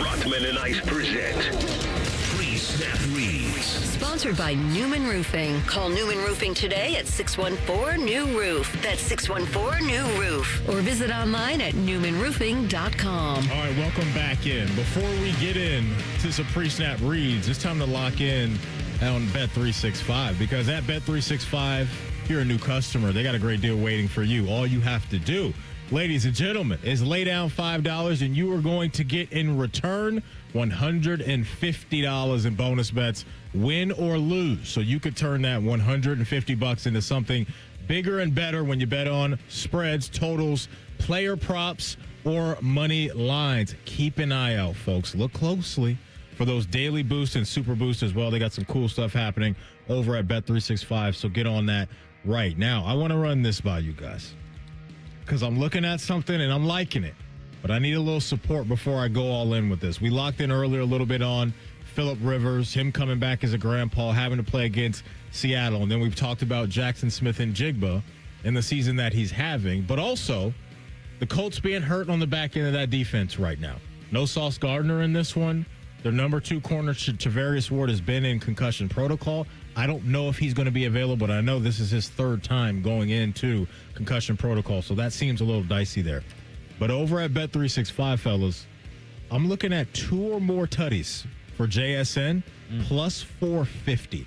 He's caught 2 touchdowns in 2 out of the last 3 games. So he's done this a couple times here recently. I like the value of where that is with his talent and how banged up the back end is for Indy. Plus 450 for JSN to touch paint twice. What do you guys think? I like that. I think it's a worthwhile shot. Man, there's just not a lot of juice on some of these TD bets this year, though. Like that 2 touchdown bet. I feel like maybe a couple years ago that pays a little bit higher for you. But I like that. I like taking the shot right there. It'll just depend on that game flow, right? Because we saw the one game earlier this year against the Vikings where Seattle just kind of ran the ball and didn't have to do very much. But yeah, we'll take see. a shot in the dark with that. I know my fantasy team would love that. Oh my goodness, perfect time of year for that. Exactly. And speaking of fantasy, if you had Kyle Pitts yesterday, congratulations. How many upsets did he just cause in playoffs? Oh my goodness, he just shook the room. We got to get the final line on that because it was silly at halftime. I need to find out where he finished. He finished with 40 points, at least in depending on your scoring system, but 150 yards and 3 touchdowns. I think he's the first tight end to do that. I can't remember since who, but that's like a historic tight end line. And the timing couldn't work that. Oh, yeah, first guy since Shannon Sharp to do it. Okay. I think put it 10 catches for 150 and 3 touchdowns, I believe. He had 11 catches on 12 targets for 166 yards. Yeah, 3 touchdowns. Yeah. Unreal. And the timing, it was kind of floating around yesterday, is great for him because he's getting ready to hit free agency. Yeah. And so you leave that type of image in a team's mind that needs a tight end, and you'll probably cash in. And I don't know if people were expecting these type of performances from him coming out of Florida.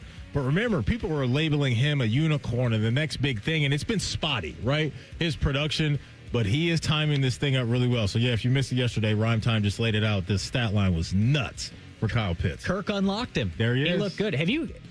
I know we got to get on to other stuff, but have you seen the touchdown trend for Kyle Pitts throughout his career? No, I have not. Year 1, 1 touchdown. Year 2, 2 touchdowns. Year 3, 3 touchdowns. Year 4, 4 touchdowns. He's at 4 right now. He needs 1 more to continue the trend. I love it. Hey, That's this guy stuff. plays 30 seasons. He's going to have the greatest season ever. No doubt about it. Download the app and see why it's never ordinary at Bet365. If you have a gambling problem, call 1-800-GAMBLER. 21 plus only. Must be physically located in Ohio. Terms and conditions apply. In-app only.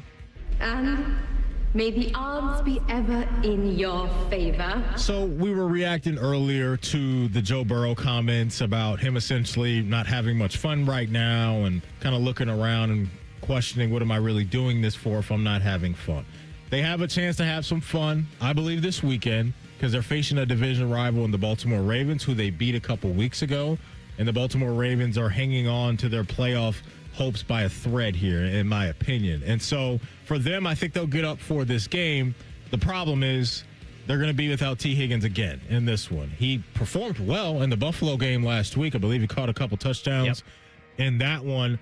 But he's had, I think, now 2 or 3 times this season to where he's dealing with this concussion stuff. And so they're going to go up against a division rival again without one of the best 1B or number 1s in the league, whatever you want to label him. We know T. Higgins can go at the highest of levels when he is right, but just unfortunate stuff for them looking to play a little spoiler this weekend. Yeah, the same thing that Rhymetime talked about with JSN going for 2 helping his fantasy team. T. Higgins going for 2 helped my fantasy team last week, but I watched what happened. A couple of weeks ago, he hit his head hard on the turf, and that's how he got the first concussion. Well, before he caught that second touchdown against the Bills, the exact same thing happened, and I'm sure that's where these concussion symptoms are stemming from. Yeah. So it hurts to have T. Higgins out of the lineup this week. Your boy Zay Flowers is going to have to fill in on my roster. Okay, I'll send some word over. Give me a touchdown for crying out loud. I can't do any more of the 7 catches for 65 yards. Give me a TD. I'm just as frustrated as you are with this offense. Do you have odds on a Derrick Henry touchdown? I can cook that up for you right now. Because I feel like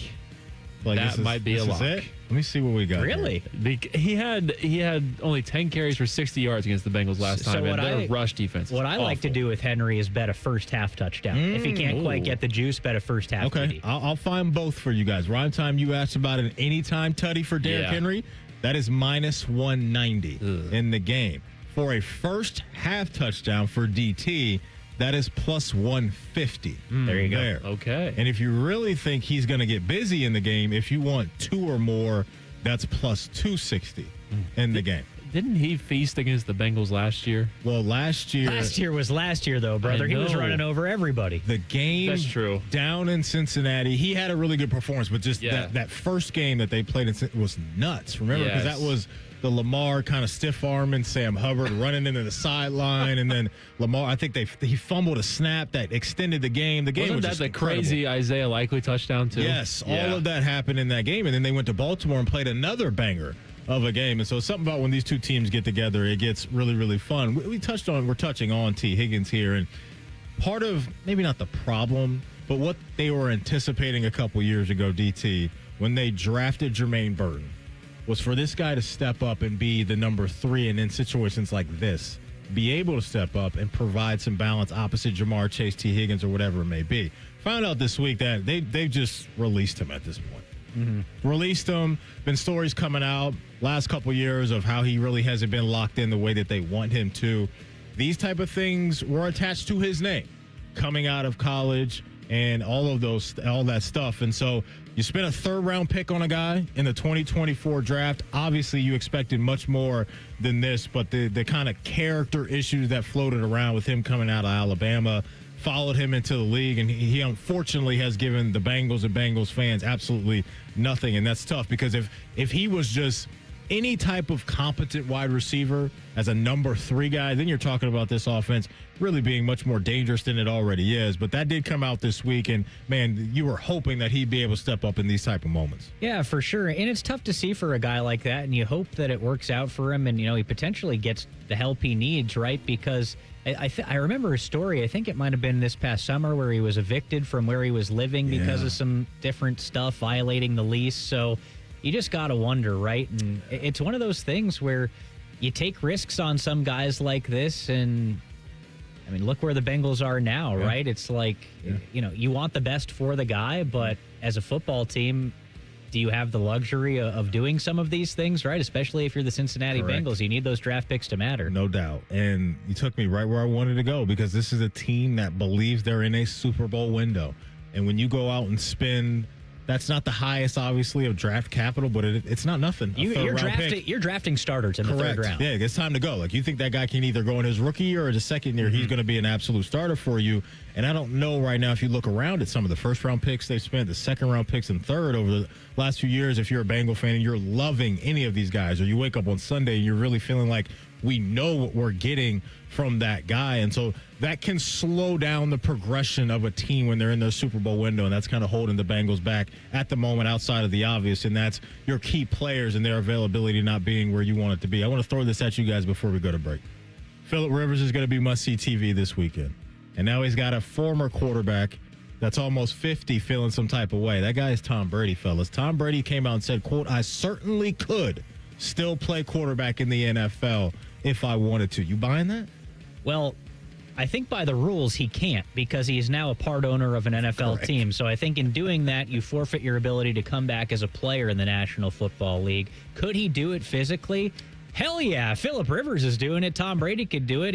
eats tomato ice cream for God's sake to keep himself right. So yeah, I could definitely see him coming back and doing it. But to think about, I saw somebody say, "Hey, let's get Eli Manning back out there." To think of Eli Manning and Phillip Rivers in the same vintage is very, very funny. But they are. Like, imagine Eli Manning playing in the NFL right now. Phillip Rivers is a grandpa, for God's sake. Yeah. What do you think, Rhyme Time, about what Birdie had to say, man? I mean, yeah, I'm right there with Dylan. I think he definitely can. I mean, I'm looking at Aaron Rodgers still be able to play. You have to have the brain for it.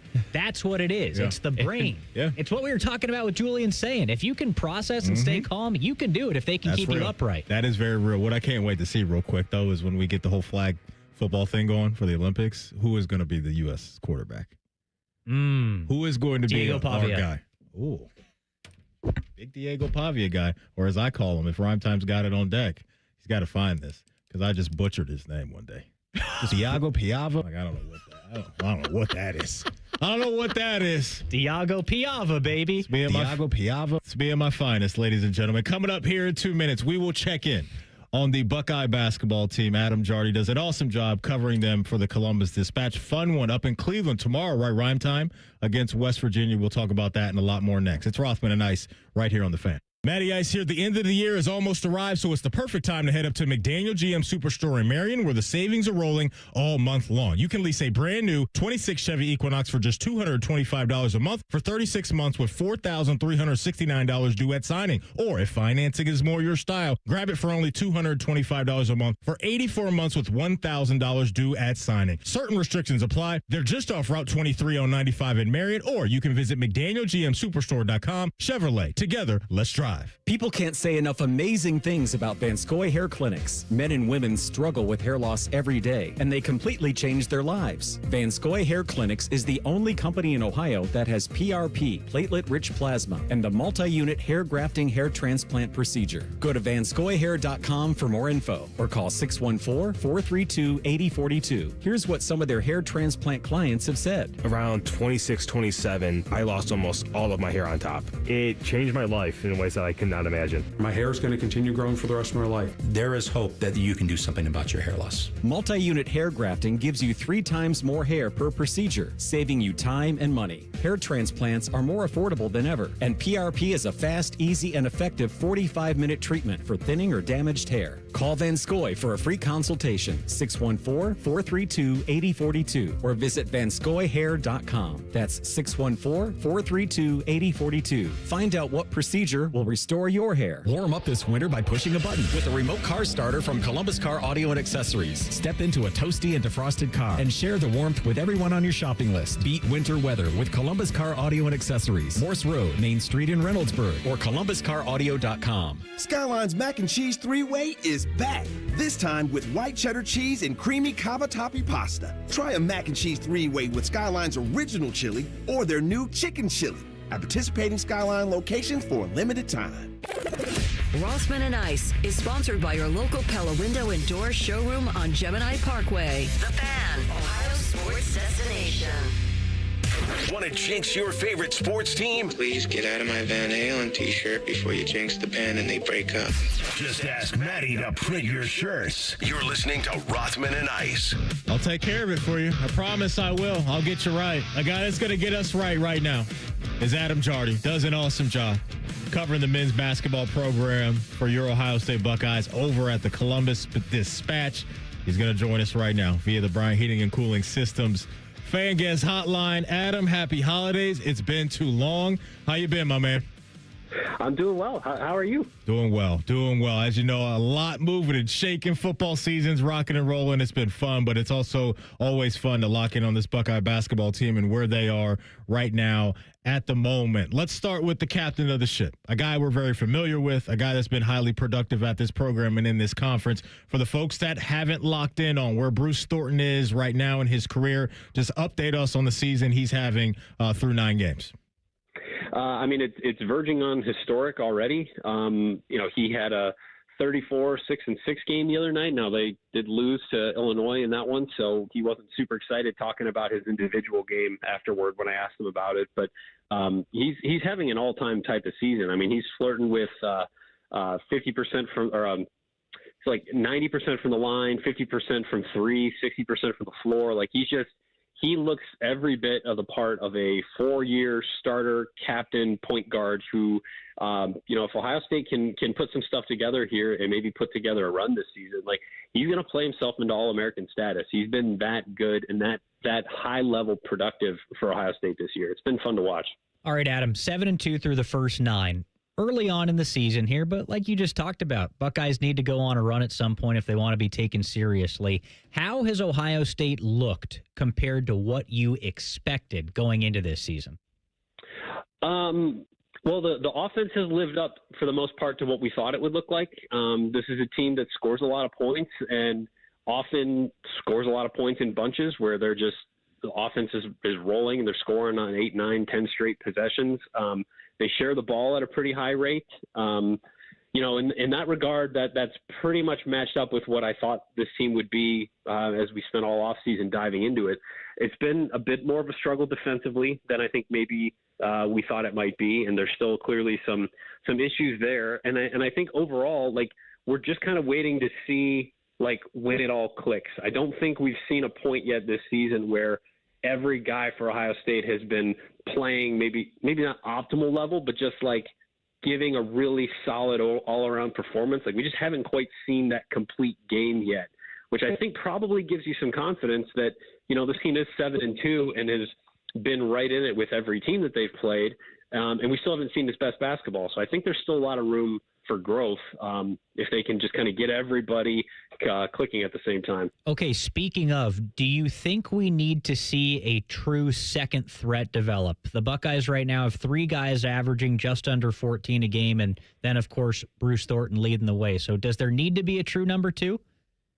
I mean, I think that number 2 on any given night, it's either going to be Devin Royal, John Mobley, or Christoph Tilley, or maybe it's like we saw at Northwestern last weekend. I mean, Brenden went off for 29 points kind of out of nowhere. So they clearly have, quite a few guys on this roster that can get it done. And I don't even know that it's so much that you need a number 2 to emerge. I just think, like, one of the things I asked Jake Eubler about today is, like, we look at Bruce Thornton, John Mobley, Devin Royal as sort of the 3-headed monster that returns from last year. And we haven't seen all 3 of them really put together an all-around game at the same time. And I do think that if they can get to a point where those 3 are all contributing at a high level, it makes Ohio State really difficult to guard, more so than just like having a 1 and a 2. I mean, I think they have 3 or 4 guys that legitimately should be contributing every night. They just haven't gotten to that point yet. Adam Jardy from the Columbus Dispatch joining us here on The Fan to talk about the Buckeye basketball team. You mentioned Christoph Tilley, and I know this is a new face for Buckeye fans. I remember when we went over and did one of our shows there, and Coach Diebler and the staff did a great job of hosting us for one of their practice. What jumped out to me when I saw him in person, Adam, was obviously the size, right? The 7-footer guy comes in and is looking like he's making a positive impact. Talk about what you've learned about how his game and how he's been able to contribute night in and night out for him. Yeah, I mean, he's been as critical a component to what this team wants to be and what it could be, honestly, as anybody on the roster, because he's a 7-footer who came into Ohio State with the reputation of being able to knock down shots from the outside, and he's also a really good ball handler and distributor. And what we have seen so far, he got off to a really hot start and was hitting some threes and distributing the ball and scoring at a high level. He had the game-winning bucket against Notre Dame. He's been dealing with a foot injury the last, at least 2 weeks or so that I think has really impacted his effectiveness. His shot doesn't look quite the same at the moment, and his assist numbers have dropped. But, I mean, how many times have we seen a 7-footer for Ohio State, lead the team in scoring? Lead the team in assists, because it just doesn't really happen. He has a unique skill set on this roster, and when he's fully healthy, he gives them a dimension that we really just haven't seen Ohio State have. Again, he's struggled a little bit these last 2-3 games where he's not shot the ball very well. He's had a couple of turnovers. He hasn't racked up a high assist rate. So he's got to get back to kind of what he was showing through the first 6 games of the season or so. But he's unique. There's not another guy like him on the roster, and I think there's reason to believe there's still a lot better basketball ahead for him this year. Zooming out from the current team and kind of locking in on just the future and maybe some of the recruiting stuff, Adam, how is that looking for Coach Diebler and his staff? Because we're in this era, obviously, to where you can have guys come out immediately via the transfer portal and make an impact for you. But as far as kind of the traditional way of building a program, what is that looking like for Coach Diebler and his staff right now? Yeah, I mean, every college basketball staff is trying to figure out that blend between the transfer portal and the traditional high school recruiting route. And, I mean, Ohio State's trying to kind of thread that needle and figure out, how many eggs you want to put in which basket. But they have really done some significant groundwork in these upcoming recruiting classes from even just in the state of Ohio. I mean, they have a 5-star kid coming in next year, Anthony Thompson, who is the highest rated recruit to sign for Ohio State since Jared Solinger. And then you stack that in the 2027 class. They have a commitment from L.J. Smith, who's a Cincinnati native, but he's a 5-star kid in that class. Tall guard who's a prolific scorer, tough defender. They've really been able to make some significant inroads with some really high-level talent in the next couple of years that all has ties to Ohio. And those guys are buying into the direction of the program and their belief in Jake Diebler and where this is headed. So they've done a better job recruiting in these last several months than we've honestly seen Ohio State do for 10 years, 15 years. They haven't stacked back-to-back 5-stars since like the Oden and Kufis and Buford type of years. Big one for the Buckeyes tomorrow against West Virginia. If you look at the records, these teams are in pretty similar spots. They've got a common opponent in Pitt. Of course, Ohio State lost to Pitt by a point.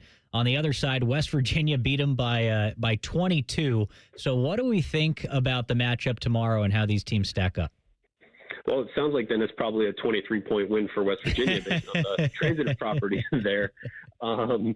But, it's hard to say right now because, like, you're still at that part of the schedule where you're most of your games have been against bye games against mid-major teams, low-major teams, and you're trying to figure out, like, what's real and what's not. And what we've seen is, I mean, a Pitt win aside, like West Virginia hasn't played maybe quite the high-level competition that Ohio State has played in some of its games, but Ohio State hasn't played a ton of high-major competition yet.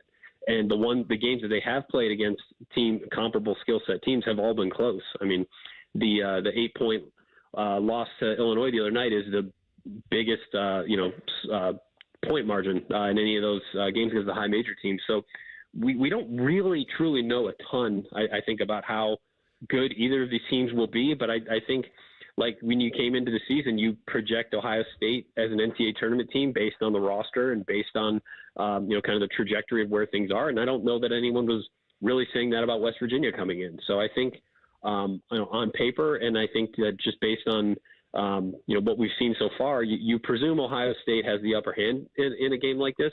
It is a neutral court game, and West Virginia fans, as we've seen before when they play this game in Cleveland, they travel. It's not going to be 90-10 Ohio State fans up there in Cleveland tomorrow. It's going to be a little bit closer than that. So I'm really interested, like, what does Ohio State look like? How do they match up with the Mountaineers? And, are they able to move on from that Illinois loss? Like, there's a lot we're going to learn about this team tomorrow night. We'll get you out of here on this one. I do want to lock in just quickly on our last minute here on John Mobley Jr., right? Comes in, an exciting guy, right, with his shooting ability and all those things. And we saw that last year for sure. But now turning the page, Adam, do you feel like his offensive game is becoming more well-rounded? I mean, they're trying to get it there. Yeah. I don't think it's been that to this point of the season, and that's partially because he's been hurt.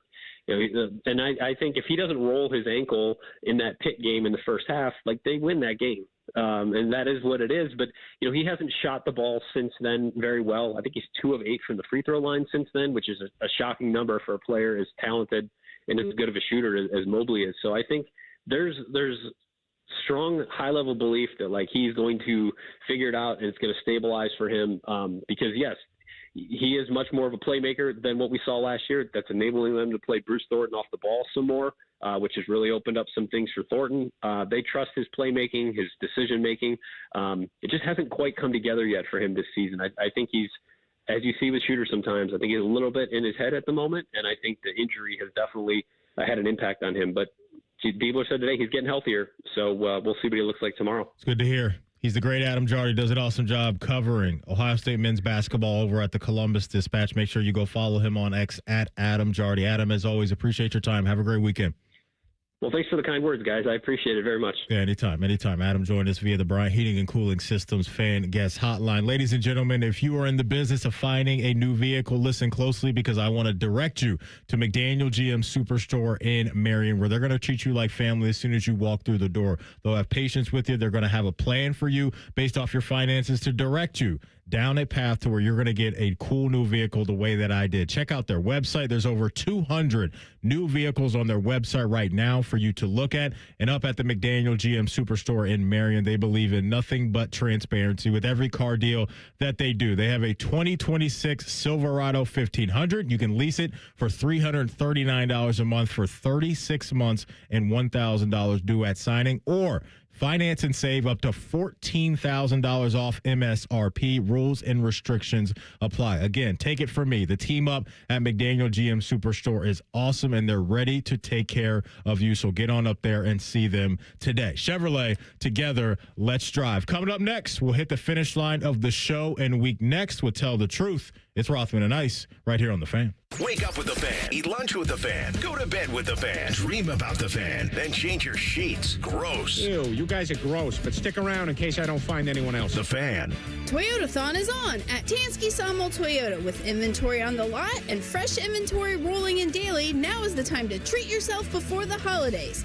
Visit TanskySawmillToyota.com for Toyotathon specials, or visit our festive showroom on the corner of Sawmill and 161 in Dublin. And when you think Toyota, think Tansky. Think Toyota. Think Tansky. Think Tansky.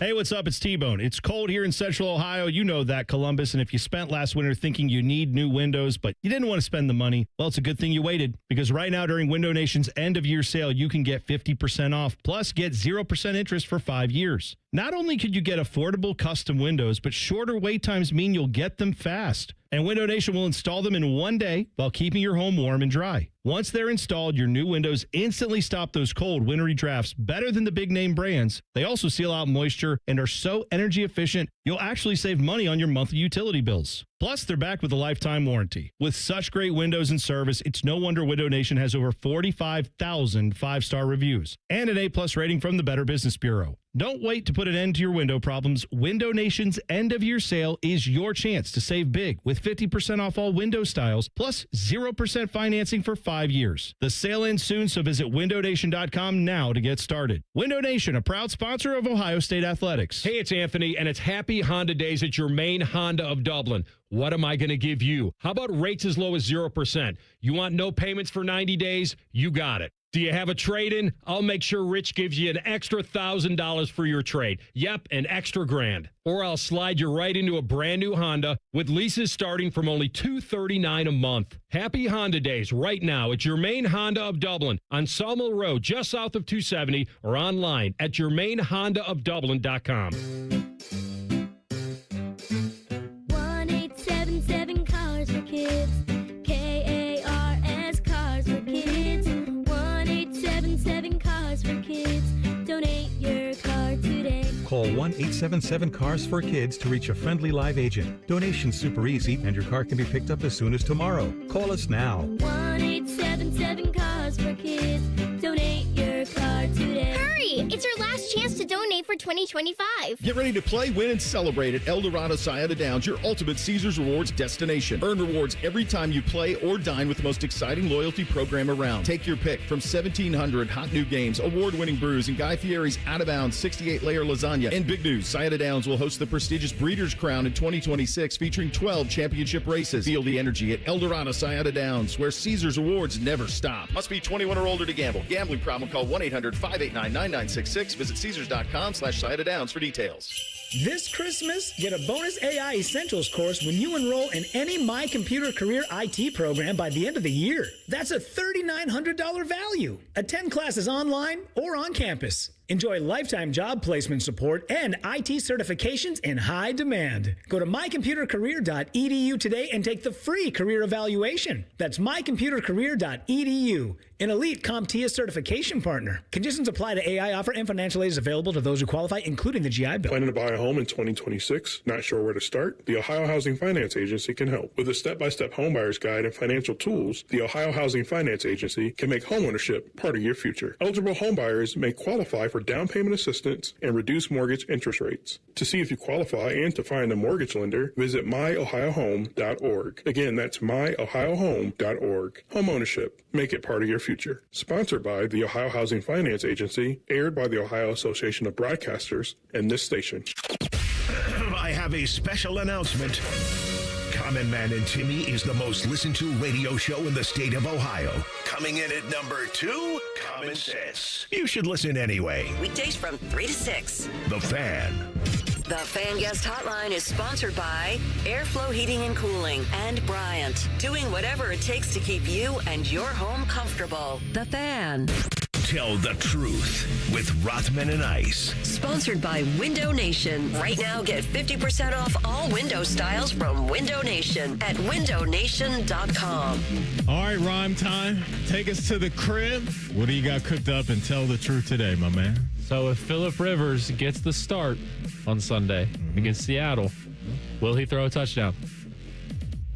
Will he throw a touchdown? You got me thinking earlier, DT, about kind of the garbage time. Will they play him in garbage time, though? That is the thing. Another good question. We don't know how healthy Riley Leonard is. I happen to think, I was telling AR earlier this week that even if Riley Leonard was 100%, I still think they make this move. I think there's more comfort in Shane Steichen's mind to roll with Phillip Rivers to potentially save the season over Riley Leonard. And did you guys see the Sam Ehlinger story that came out? Former Texas quarterback who I believe is with the Denver Broncos. I think he was initially drafted by Indy out of college. Yeah. They apparently made a call over either to his agent, to Denver, or him, however that works, and said, we want to bring you back to Indy. And he said, nah, I'm good. I'm staying in Denver. And so that was eye-opening to me, maybe kind of speaks to maybe the relationship and where things ended. But that was kind of an underlying story of this week, is that they had a quarterback tell them no. And so maybe that's the real reason why they went with Phillip Rivers. I'll say yes, though. I think we'll toss one. Yeah. Let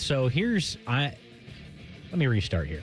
I still think Jonathan Taylor. I like Jonathan Taylor's prospects. I don't think there's really too much of a difference because the Colts have a nice offensive line. He's a good running back, so I wouldn't be scared of Jonathan Taylor. The quarterback situation, I will say Phillip Rivers does throw a touchdown, and I think it will go to a tight end.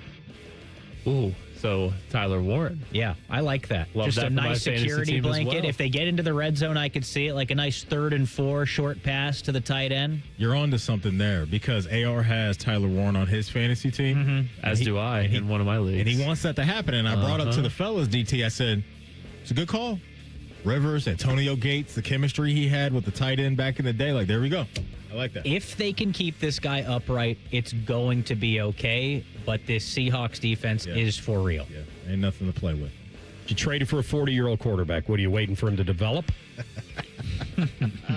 That's what AR was talking about, Flacco. It's amazing. What do you got next? I just felt like it fit that question. Good. That was a good call, man. We tap danced around it earlier. So now let's tell the truth.